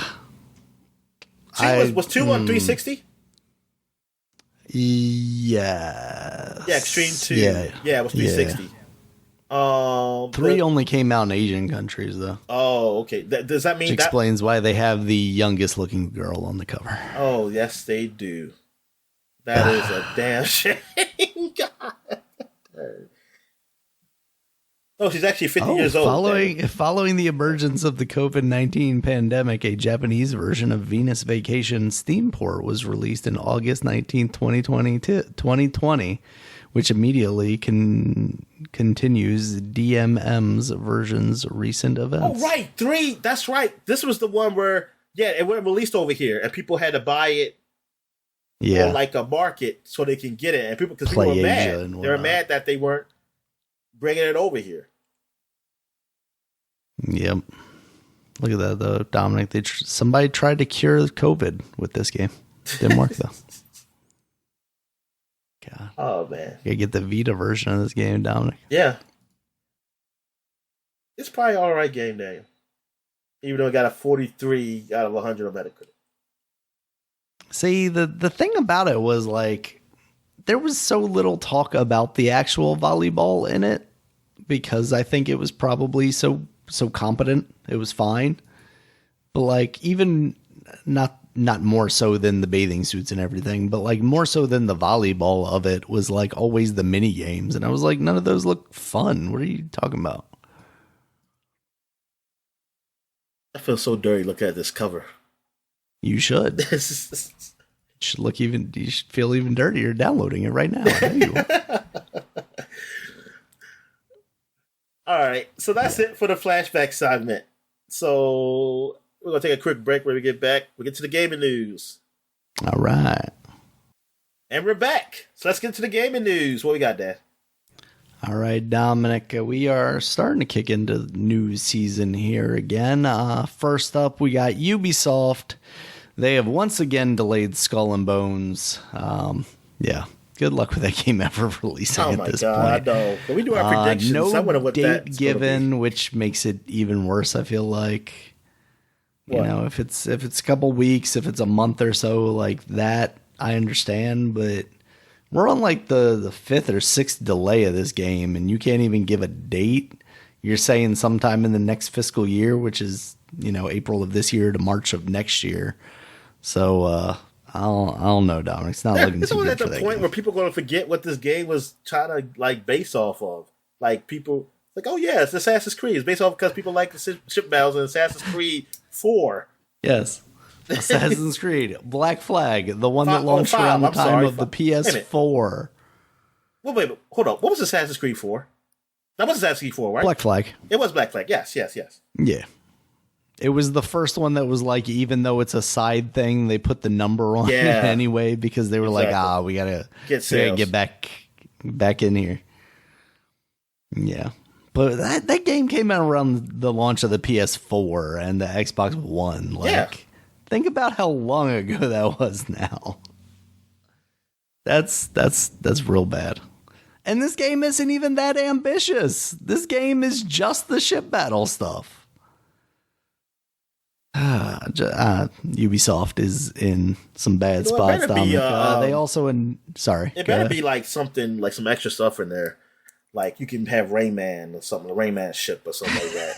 Yeah, that's or like Beyond Good and Evil or something like that. Some stuff in there. Oh man, this is just the secret Beyond Good and Evil. It's gonna come with a Beyond Good and Evil demo, the same way that like Enders of the Zone of the Enders came with Metal Gear Solid. Yeah, they're gonna be like, we know you don't actually want this game, but like, come on, buy it. So as part of their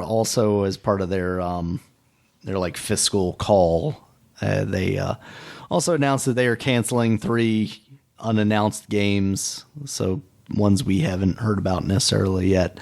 And also like Yves Guillemot, the head of the CEO of Ubisoft, the little French man, he got in some hot water this past couple of weeks because he sent out an email, kind of like New Year, new Ubisoft kind of thing, and told the employees, and I quote, "Today more than ever, I need your full energy and commitment to ensure we get back on a path to success. I am also asking that each of you be especially careful and strategic with your spending and initiatives to ensure that we are being as efficient and lean as possible. The ball is in your court to deliver this lineup on time and at the expected level of quality and show everyone what we are capable of achieving." So basically like saying, hey, developers, you're not doing enough. You need to get your shit together to keep us afloat here. Maybe they should have took one of those buyouts, Dominic. Maybe it's not looking so good for Ubisoft these days. I know, man. We still haven't seen nothing from Beyond Good and Evil. Yep. We had Splinter Cell was one of those ones canceled. Well, I think technically that was one that they had announced. So I know they announced the Splinter Cell. That one. I think officially they have acknowledged its existence. Oh. So it doesn't get lumped into that. Well, Rayman 4 was canceled. Yes, Rayman 4 was canceled. I just don't understand how a publisher this big who has offices around the world that have just been pumping out Assassin's Creed and Far Cry games for the last several years, and Ghost Recon recently. And Ghost Recon, I mean, and actually succeeding pretty well with like Rainbow Six Siege. Like, you can't take like a couple groups out of that gigantic company and maybe work up some new concepts that you could maybe implement into your next game. Like, I feel like this isn't the Madden team where it's like, oh, well, they can't do any improvements because every year they just have to churn out another Madden game. It's like, you have so many studios. You could have one that is just dedicated to prototyping new game stuff, like basically R&D, your R&D department. And then all the rest of these other companies can then take those concepts and build them out into new games and whatnot. Like, obviously, I'm not a video game developer. I'm not a video game publisher. I'm speaking from a level of ignorance. So, I make it sound really easy. But at the same time, like, clearly they're doing something wrong. So I'm not completely off base here. Yeah, I don't know. I mean, we're seeing this like in a lot of these studios. Well, I mean, except for maybe the Sony studios, I'm not really hearing a lot of. They really feel like the only ones that have their shit together right now. Yeah, honestly. But also, I mean, yeah, right now because of they did consolidate. I mean, compared to what they used to be back in PS2 days, they used to have a lot more studios, but they consolidate. I mean, probably rightfully so, though. I mean, that you can do that and then have those studios focus on the games, and they have something. It seems like they have something every year. At least one of these studios, one of those studios that they have, will have something out there of a certain quality, and mostly at least a decent quality. Even you might not like the game itself, it wasn't a bad it wasn't bad in the sense like it was a bad quality. Yeah. While you look at everywhere else, though, I mean everywhere else, there's issues coming out from these studios with something. So even something that's probably decent, or it's issues from the beginning, then they fix it up as time went on with updates. Things got better. And then you hear about like, oh, they got to close this down. They got to, oh, these sales weren't that great. And then these people be leaving the studios and things of that nature. It's always something. And then something behind the scenes like, oh, no, the work environment, even too stressful, but even though that's all across the board. But then sexual harassment. So that's one thing about stress was sexual harassment is like, come on, man. Well, what? It's enough things to work, but why you gotta be messing with people? And yeah, it seemed like a lot of these studios, this is what's happening. Even though they're not even pumping games out like they used to. It's like man, I remember y'all used to pump out games all the freaking time in these places. But now you got rid of the studio. I mean, no, the economy's changed, but it's like why? Like you're smaller now, so I mean, you should be. I mean, like it shouldn't be better now. Shouldn't it be like you be able to work better at these games and because you're more focused? Because it's not like it's a whole bunch of games across the board that these companies have now, but you still can't get them out, or you're still having trouble issues. People on the board. I mean, I don't know what's going on, but it just feels like it's not. I don't know. It doesn't seem like it's getting better. Where like I felt like, hey, if you're going smaller, you should be more focused now on what these guys, what you could do, and what to get done. But I don't know, because like, what's the studio that did For Honor? Like, what are? I mean, I know it's multiple studios work on these games, but like, let's say the main guys, what are they doing now? Are they working with someone else on another game? And I feel like if they are, should that help that game to be either better or to come out faster? Like, what's the problem? What's the holdup? Or God, I'm sorry, Dominic, but I looked up For Honor, and under Google it lists the developers: Ubisoft, Ubisoft Montreal, Ubisoft Blue Byte, Ubisoft Quebec, and Ubisoft Toronto. Yeah, it's always like multiple countries work on each game. Yeah, I mean, I realized that, but I did not expect that to. I expected them to give me like the lead developer and then have like, oh yeah, also these studios supported. That's what I would think. But just to see that like so blatantly out there. So maybe they got their hands in the cookie jar too much. Maybe I don't know. Like I wonder how they are divided up. How these studios divide up what they work on? Because they say like Ubisoft Montreal, is it like a team divided there too? It's like, hey, this team is working on the Far Cry, and this team is working on the Assassin's Creed, and within this one studio, there's one Montreal place, and then like Quebec. Is it like, there's a team in Quebec working on the Assassin's Creed? There's a team working on like I wonder how how is that all divided? Yeah, and I wonder. It probably isn't.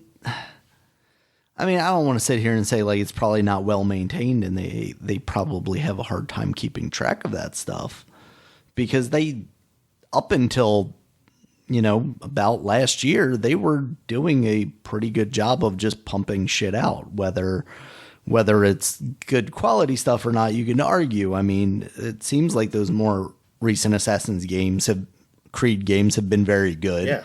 And, even like Far Cry 6, which may not have really hit that much, was still seemingly a quality game, and 5 before that, and so on and so forth. So it's not like they're just putting out trash. But I wonder if they got just bloated to a point where they're having a hard time and spreading things out so much that they're having a hard time. Yeah. Everybody forgot about Watch Dogs. Jesus. That game came out. I wonder if that's what it is. I wonder if that game was that a success or a failure, or was it just okay? Like, what was Watch Dogs? Because that kind of just came and gone. I mean, even though they had updates and stuff with it, but it wasn't the whole thing. It sounded great, like, oh, you can be anybody, like you can recruit anybody, and like all this stuff, but it didn't really go nowhere with it. And I wonder if Watch Dogs will continue. Like, are they continuing Watch Dogs? Or should they continue it? Yeah.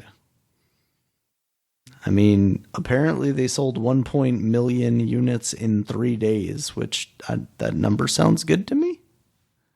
I mean, yeah, it does sound good. I don't know how many it sold after that, but that initial. Let's see, it was number 3 highest grossing game for consoles in November 2020, according to Super Data. It obviously didn't sell like Valhalla, but not bad. This is somebody asking on Reddit whether it sold well. From what I read, it seems like it sold at least 3 million, max 9 million. Watch Dogs 1 and 2 both sold at least 10 million.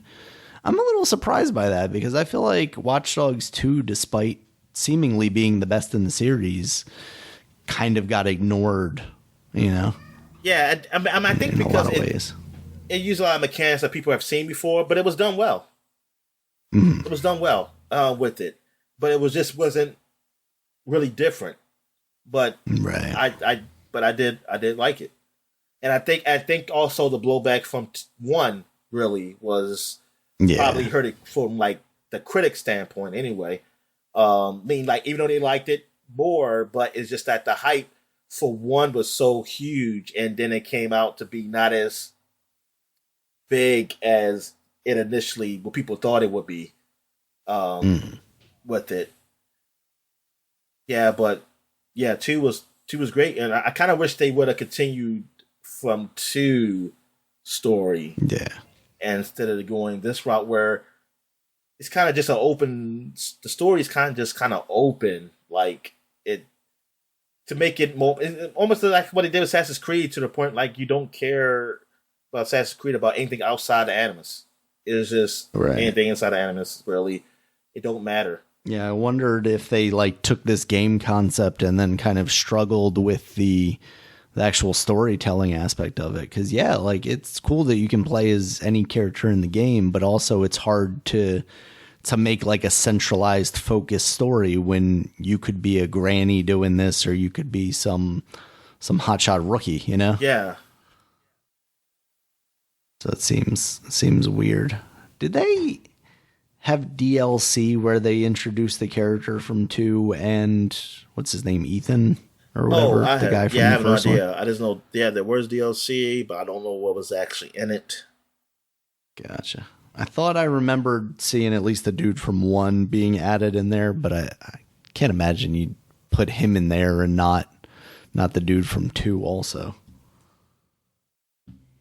So, yeah, I will add that Guman did later sort of apologize. Apparently there was like a employee Q&A that happened a couple of days later, and he addressed the question by saying, "I heard your feedback, and I'm sorry this was perceived that way." I need to be like Vince McMahon.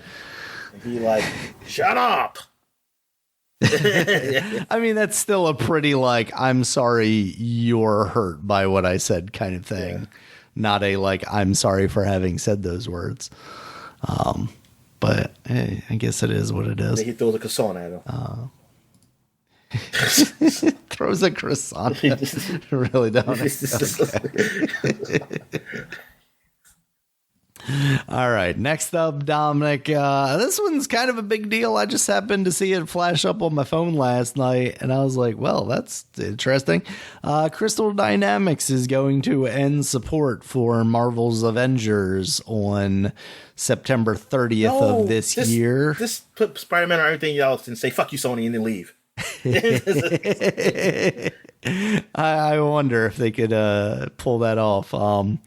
But on March 31st, they're going to release the final update, the 2.5 title update, which will disable the cosmetics marketplace. So they will then be making all the cosmetics, the outfits, costumes, emotes, nameplates, all that shit. They're going to make that all free to everybody. Whoa. So if you paid for all that, sucks to be you, I guess. No, good for helping them. Yes, good for helping him get this far, and thank you for your service, because now I can play the game with all the cool costumes. That's what I want. I wonder how long it's going to stay on Game. It's still on Game Pass, Still right? is on Game Pass.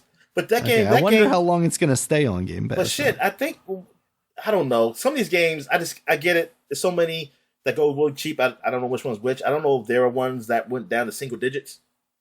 They were very cheap. Okay. I've seen recently, yeah. So, You know and what? I If they would get all not be the surprised costumes, to see and it if it's not on Game cheap Pass again. anymore, I'll get it for super cheap. Yeah. Well, shit. I have to get the PC. I wish there was a way to get. Don't commit to this, Dominic. Don't do it. Yeah, it just seems so wild because I don't know what the lifespan of a live service game is anymore. We've seen Square Enix shut a lot of their stuff down pretty quickly as of late. Evolve? But Can I play Evolve? that I have no fucking clue. Jesus. But yeah, I mean, for something as big as Marvel's Avengers, and for it to come out like not exactly at perfect timing, but not too far behind like Infinity War and Endgame, like peak Avengers time. It really feels like they fumbled the bag on this one. Yeah, man. I mean, that and game now with this news, it's so weird that a game with that stature, like, just even like fumbling the bag, you would still just fall on success. Right? Yeah. It's amazing that, man, they really messed it up that bad. They couldn't just go like the Star Wars, what's it called? The Jedi, what's it called? Jedi Fallen Order. Yeah, Fallen Order route with it. Yeah. You couldn't just go that route with it. I mean, damn. No. And it's funny because they also had Guardians of the Galaxy like right there too, and it's like, and that came out and got more shine than this game. Yeah, and Guardians of the Galaxy, and thing is, it wasn't polished. If it was more polished, Guardians of the Galaxy, God, that game, the game is pretty damn good, and it's like, man, y'all would have went that route, but I mean, you went a route to try to with microtransactions to get money, and I guess was there what way could they have made the game so they can still sell cosmetics in that way? In the same way, yeah, I don't know. Outside of making it a battle royale, yeah, I mean they couldn't have made Guardians of the Galaxy a single player, or even, Jedi Fallen Order type thing. You could have made a single player thing that would have incentivized people to buy cosmetics in the same way a game where you're going to be interacting with other people would do that. I mean, we see it in like. Sorry. I mean, the only thing I can think is that you would have made that like the Guardians of the Galaxy game, being what something like in that vein. With the Avengers, like they do have the single player stuff, right? But it would have been in the way of like Guardians of the Galaxy, but then had that other stuff added in. Like, you do these other missions. Right. That's something separate from this main story. That's the only thing I can think of you doing, which they sort of did, but see, the single player stuff was mixed in with the multiplayer. It was like it still had those mechanics, which weren't that great, and that would have been a lot of more work. That would have been a lot more work in a bigger game, and we already know the problems they have just with this. So it just wasn't. It just wasn't a game that I guess most people just didn't want it or need it, because they already have. You already had Destiny. And then, I know Fortnite's not really nothing to do with this, but it's just that was enough for people. Just picking buying those characters on Fortnite and just playing Fortnite multiplayer.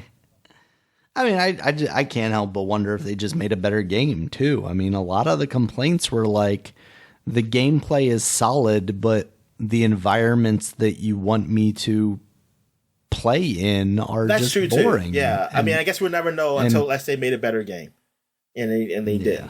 And then that was the issue. Like, I don't mind. Like, I want to play multiplayer. Now I'm older. I'm less inclined to play multiplayer than before, but still, I wouldn't mind every now and then to have the option to have a good game that's multiplayer to play. And this wasn't it. And it sucks this wasn't it. I'm wondering if they just ran the numbers and went, well, we can make it like 25% good and we'll probably sell this much, or we could make it like 90% good and it'll sell this much, but that's not enough over what we would have paid. So like, maybe I'm trying to think of a good 3D multiplayer game that's not a shooter that deals with action. What's a good 3D multiplayer game that's not a shooter where you have close combat, and that was good? For Honor, Dominic. Yeah. What's that one on Xbox from Ninja Theory that was not good? The one on Xbox from Ninja Theory? That's, what are you talking about? Yeah, the battle royale, but like with melee combat. But that's that's multiplayer as against. Co-op. Yeah. I'm sorry, co-op. It's not a shooter. That's the difficult part, right? Yeah, I think all the ones I know are shooters. Whether it be first person or third person, yeah. Cooperative shooter it works great, and cooperative shooters it can work great because it's you can be prone and hide somewhere, and multiple people, like, you can strategize and like, hey, I'll shoot from here, shoot from here, you shoot from a distance, but when you're just like kind of fighting, you all kind of bunching up and just smashing a button. Exactly. And that was always the thing I was worried about with like Gotham Knights, which didn't really end up being the case because the multiplayer stuff ended up being kind of weird, like third rail stuff there, or third wheel stuff. And it wasn't 4-player co-op, right? No. Yeah. But that's the thing is, like, even when we were playing, trying to think, maybe like Anthem, which still third person shooter, but when you get into like enemy sponge territory, but also melee, like I don't want to say you can't, but it makes it a lot more difficult to have the same kind of combat that you would in a standard action third person game where you're recognizing patterns and then adapting for them, because now you're having to modify that for 2 people or 3 people or 4 people, and that does become a lot of work that maybe the return on investment money wise is not there for these companies. It only works really with 2D. It only works with 2D as far as like beat 'em up kind of thing. Yeah, and I think part of that is because you can kind of you have like these different levels, right? And then like of the screen. So a foot soldier, if we're talking about like TMNT, for instance, a foot soldier at the top of the screen and at the bottom of the screen, those are 2 different enemies for you to go against. Whereas like in this large 3D space where all these enemies are pretty much coalescing to one point, I think maybe it's like a herding problem, right? That's Dynasty Warriors, like. You know what kind of game that is. And I mean, good or bad, like people like it. But if you like to kind of beat them up, it's a slew of just fucking enemies that just come. So you're just waving through. So he's like, okay, I'm fighting all these guys over here. You fight a bunch of those men over there, and that works. But for it to be a decent, good game, you couldn't do that. You know what? I do want a Marvel Dynasty Warriors game. There you go. I do want that. Yes, that'll be good for me. That'll be good for me to have a Marvel's Dynasty Warriors game. And you're right. Let me get Koei Tecmo on the phone. Yeah, like I'll be Iron Man, you go be the Hulk or something. Spider-Man, yep, that can work. You just have a whole bunch of these robots, these Ultron robots, and you just smash all through them. There you go. I was thinking X-Men, and then you have Sentinels or something. Oh yeah, Sentinels, and I guess Sentinels are big. Well, they say they made human-sized Sentinels, so there you go. Exactly, there you go. They just happen to also just look like Ultron box. Yeah. But yeah, it's like Doombots or Doombots. That's all that. There you go. Yeah.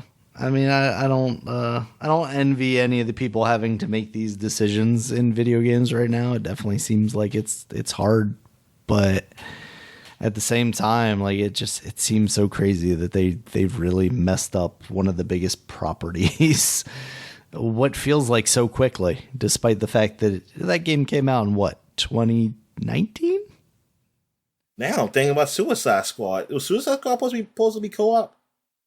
Oh, we're going to talk about Suicide Squad, Dominic. Let's get into it. Okay. There was a screenshot that came out this past week of Suicide Squad showing multiple like different live game style currencies. They're doing it, Dominic. DC is once again following in Marvel's footsteps in the exact wrong way. They'll pick it back up. Y'all about to stop? They'll keep it going.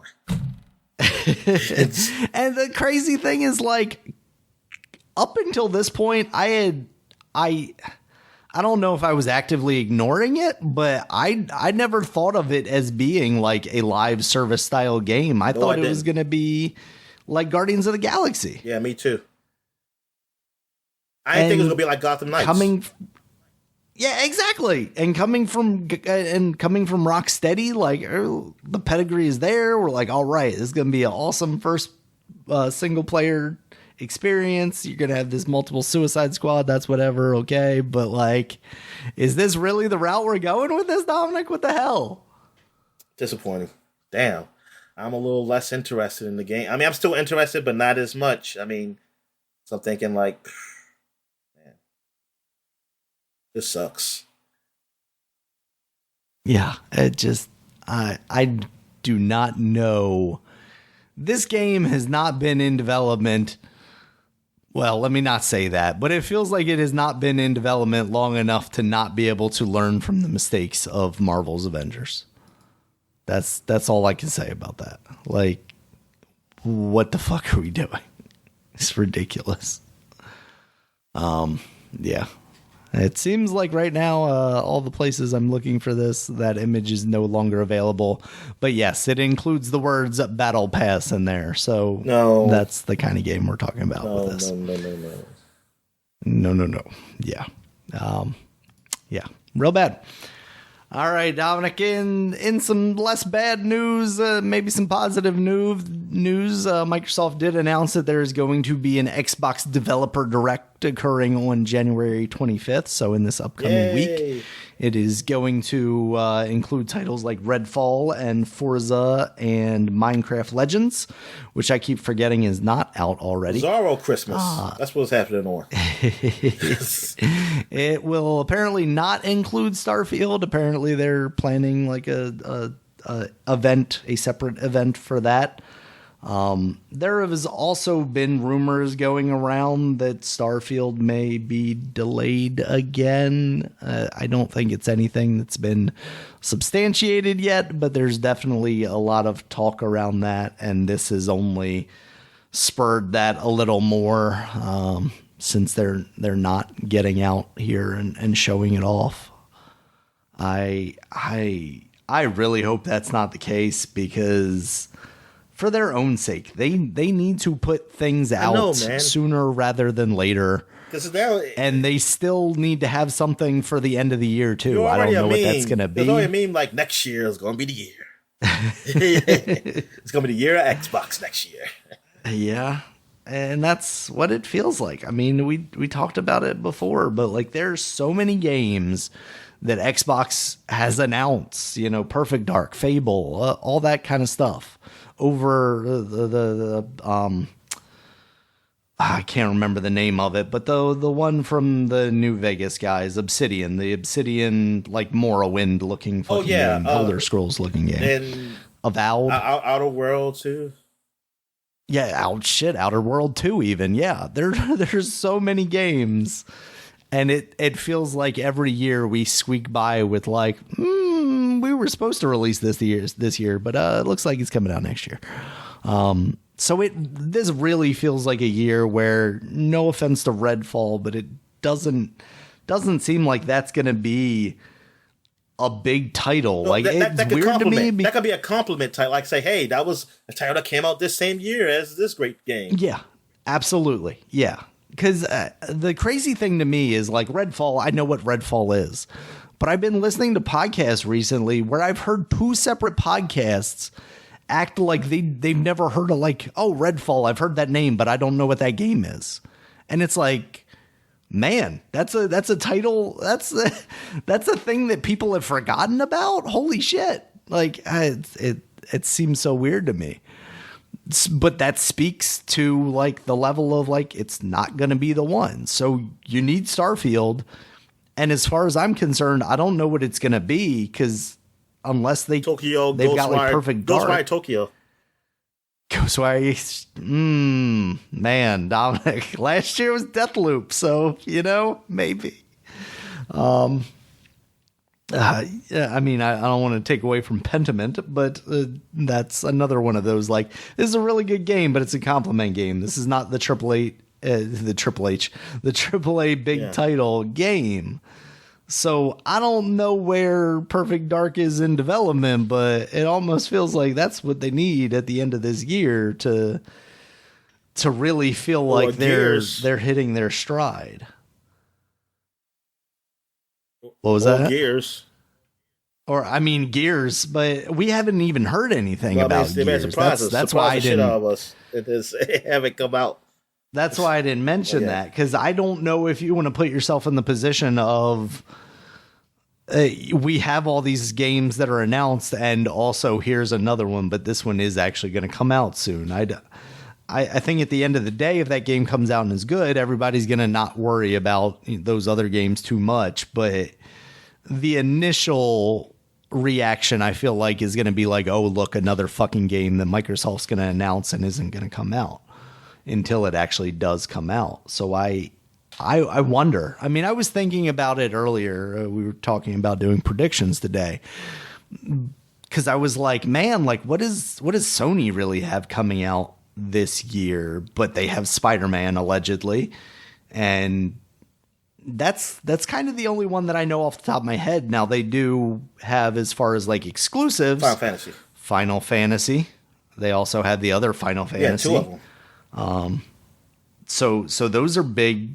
Plus you have Forspoken, which seems like an unproven entity right now, but that's coming out like next week. So we'll see if that can actually be exclusive, right? Yeah. So that for them would be one of those like big complimentary games. So, plus they have VR stuff releasing this year. Now, whether that's going to hit or not, we'll see, but they have like the Horizon Zero Dawn experience. It's still theirs. I mean, no matter if you get it or not, that's still big for them, so. Yeah. I mean, as long as it sells well, that's what I would be most interested to see. Because we saw the excitement behind the Kinect for Xbox One, and then Xbox 360, and then the Xbox One Kinect, came out and floundered. So I don't know. With where we are in VR, it still feels like people are pretty amped about VR right now. So but we're also talking about a headset that's more expensive. Yeah. And, that's if people already own PS5s. And if not, we're talking about then that entire cost. So that's where that is. But, that's a product launch. That's a top tier title with the Marvel branding on it. That's a top tier title with the Final Fantasy brand on it. Meanwhile, I'm struggling to think outside of Starfield what Microsoft has for this year. And, to kind of roll into the next news, Microsoft announced that basically they were laying off 10,000 employees. It sounds like that has also hit Microsoft Game Studios, 343 specifically, as well as Bethesda.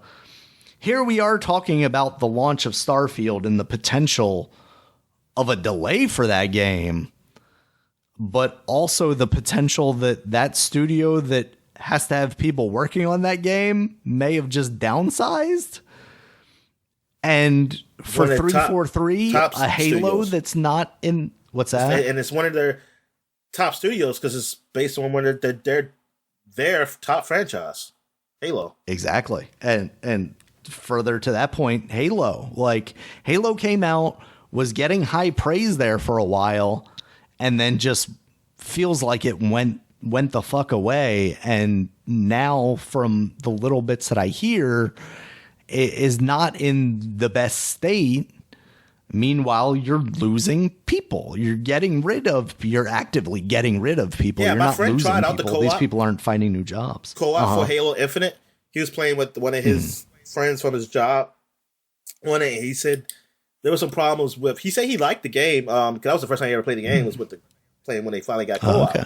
And he said, but there were issues with dropping out of when they have out of chat, and sometimes dropping out the game. It was some issues early on. Now I don't know if they fixed them now, but when he played it and beat it, there were some issues there. Which is wild for a mode that came out a year after the game launched. Yeah. I mean, when Halo 2 and 3 came out, that was the biggest media property. Like, that's how they were talking about the records that they were breaking in sales. And you walk into a 7-Eleven and Master Chief is there handing you a Mountain Dew.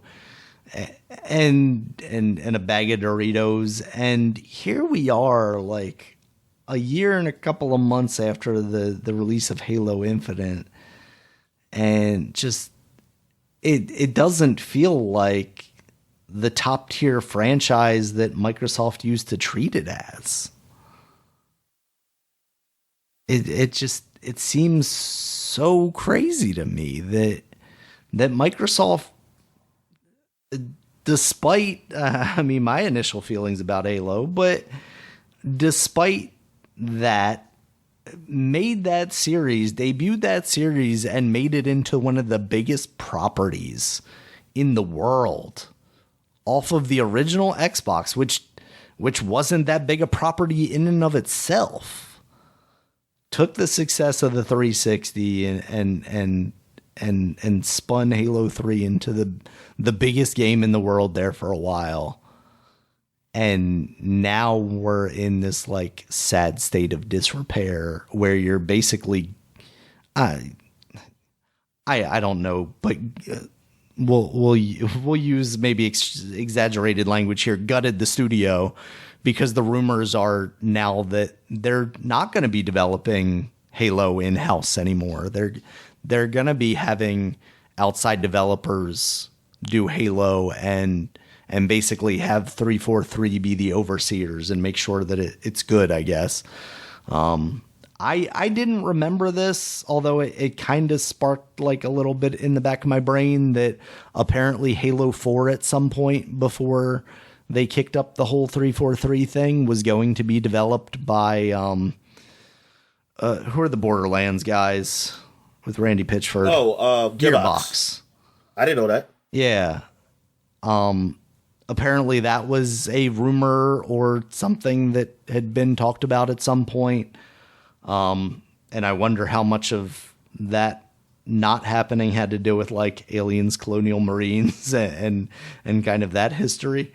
But it seems crazy to me that I get it. They lost Bungie, but it just seems crazy to me that they would have gone in the direction of having someone else handling their top tier franchise. Like you have like Capcom making Zelda games, but they're making Zelda games for the Game Boy. They're not making the Zelda game releasing on your latest, greatest console, you know?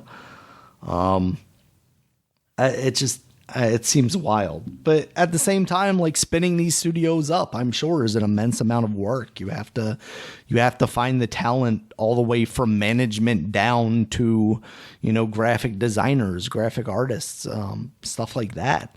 So I get it why you would maybe want to try and outsource that work, but holy shit, man, it seems like such a fall from grace. It is. And meanwhile, we're talking about still this ongoing process of Microsoft trying to acquire Activision.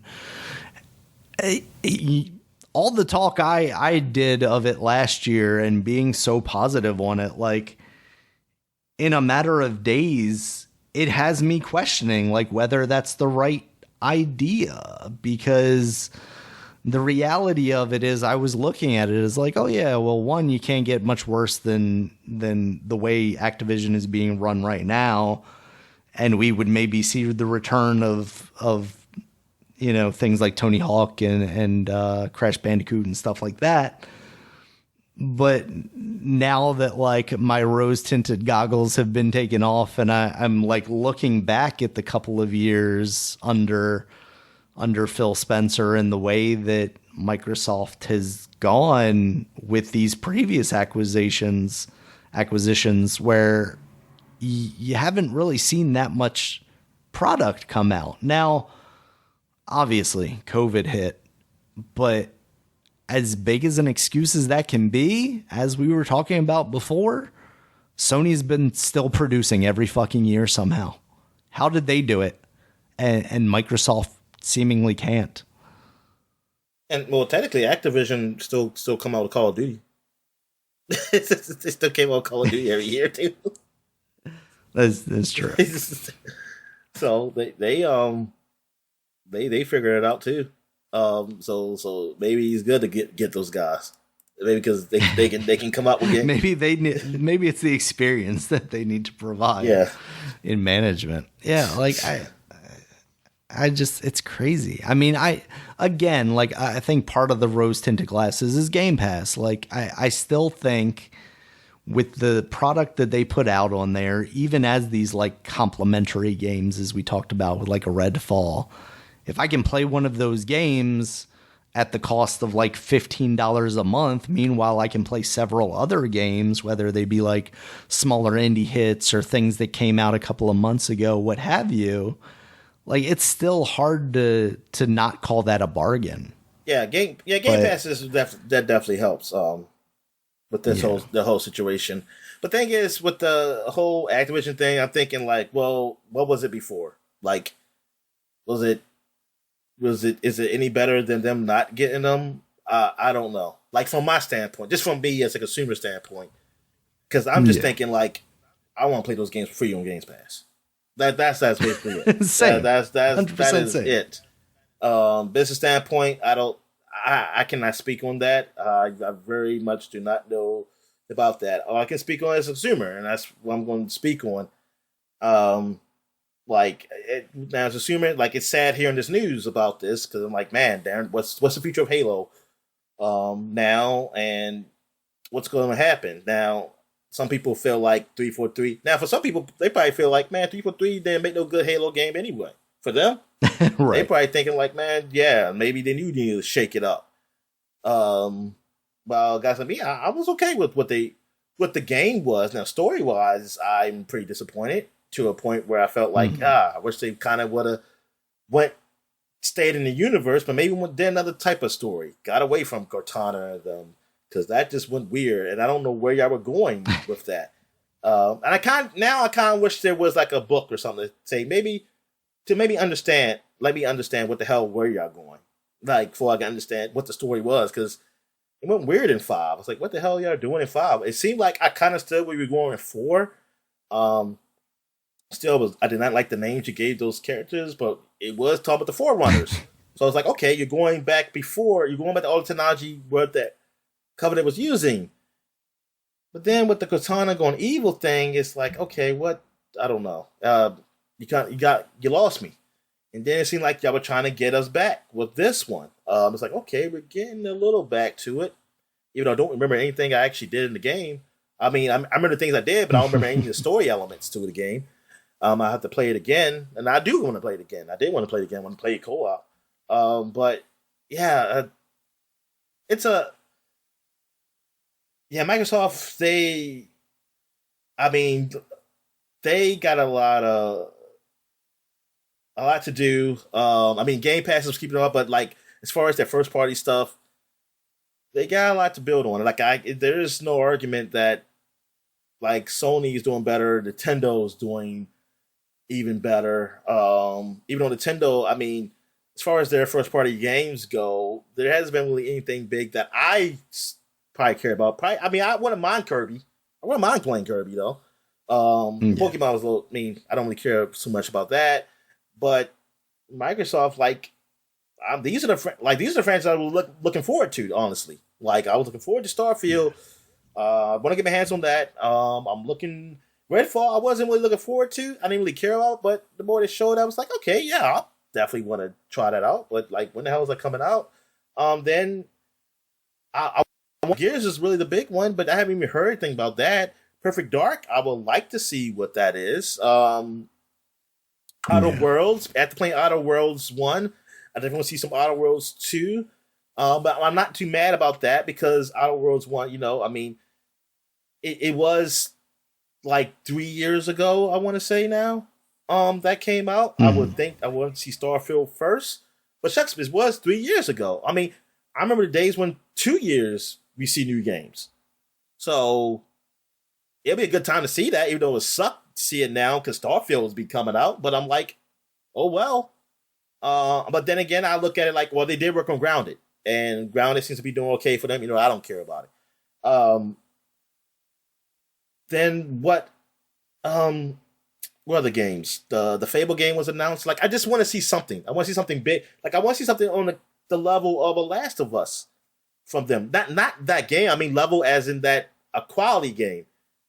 From Microsoft, where it's like, man, they got this game, and then Sony has this, and man, that's really competing. Like, but there isn't anything of that nature from them. And I don't know. Maybe they don't have to. Maybe because with Game Pass, that's enough just to put out something. But they need at least something like from their studios to make it worthwhile. Because then eventually maybe I'll start looking at PlayStation's whatever the hell they call it, pass, and be like, maybe I just go along with them. And like they got a lot of the same games that Microsoft got from third parties. And then they got their first party, and Microsoft's first party was like, well, ain't really much coming out from their first party, so it's probably worth going to PlayStation's and playing theirs, their pass. We'll see eventually, because right now, since Sony doesn't do day and dates, but eventually when they stop doing when they do bring them over, I won't care about day and date. I'll be like, well, there's quite a few games from the past I didn't play. That was first party, so I can get them with their pass. So then it'll be to a point where I will catch up, because I'll be like, I'm playing those games, and then by the time I finish those games, they'll bring up the ones that they had that was out, and then they'll bring it over, and the rotation will be, I'll be within a rotation, own rotation, where I'm okay with that. Yeah, it sucks that this is happening. It happens in a lot of companies with them doing this.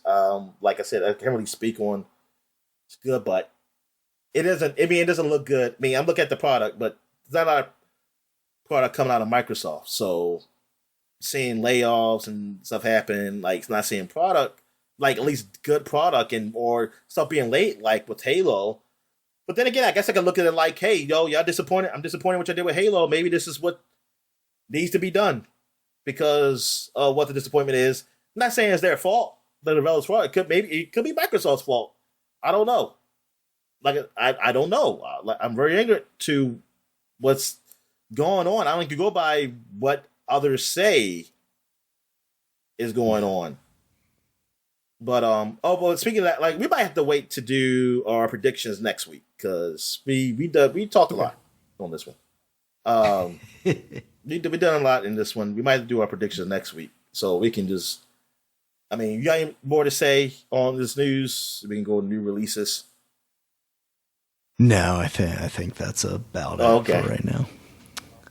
All right. We got new releases this week, Dominic, as you mentioned it. Persona 3 and 4 are now out on the PC, Nintendo Switch, PS4. It's the portable, Daniel. Yes, Persona 3 Portable and Persona 4 Golden. And they are, of course, on Game Pass, so you can check them out there. Another one on Game Pass is Monster Hunter Rise. That's out on PS4, PS5, Xbox One, and Xbox Series consoles. And Fire Emblem Engage, Dominic, is now out on the Nintendo Switch. I wonder what the reviews are for that. I mean, it looks pretty good.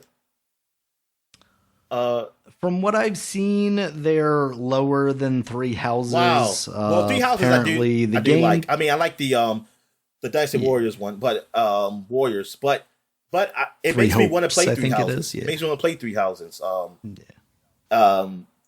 Sounds like Three Houses might be the better option if you haven't already played it. I saw some of this like story stuff not hitting as well. The gameplay is mostly about the same. But also I don't know how much you're going to be engaged, wink, wink, ha, with the Fire Emblem story anyway. Man, I do like the story. I like the story from like the Warriors. The one I played. Well, I like the story in Warriors, even though that's a different story because you're a created character, but you're just dealing with the people from those games. But I like the story from the one I played on the DS. What was that called? Fire Emblem Dual Strike. It's the one after Dual Strike. It's one after that. No, Dual Strike was Awakening. I know it was one of them. That sounds right. One of them was called Awakening. I think that was the third one actually, because there was two, and then they came with a third one. I forget which one I can, but it's the one with the red people. They red, and the other one was like kind of dark, darkish purplish color. But yeah, I mean, because they had a little intrigue and stuff with them, about the families, and it seemed like Three Houses really goes deep with it. Oh, was that the one where they did the two different ones? Okay, the Fire Emblem Fates. Yes, I had because there was Birthright and Conquest. I had Birthright. Yeah, that's the red one. Birthright. All right. Anything else? Yeah. No, those are our new releases, Dominic. You got anything else for the people? I'm good. All right. Thank you guys, as always, for listening. You can check us out on Twitter. Dominic is at DStallworth5. I'm at RegulusMB. The podcast is at Superpod, SUPAPOD. Superpod.com is the website. You can check us out there. It has all of our previous podcasts, as well as links to all the places you can find us, including YouTube, where there is a video version of this podcast, as well as iTunes, Stitcher, Google Podcasts, and Spotify. And until next time, guys, we'll talk to you later. All right, see you.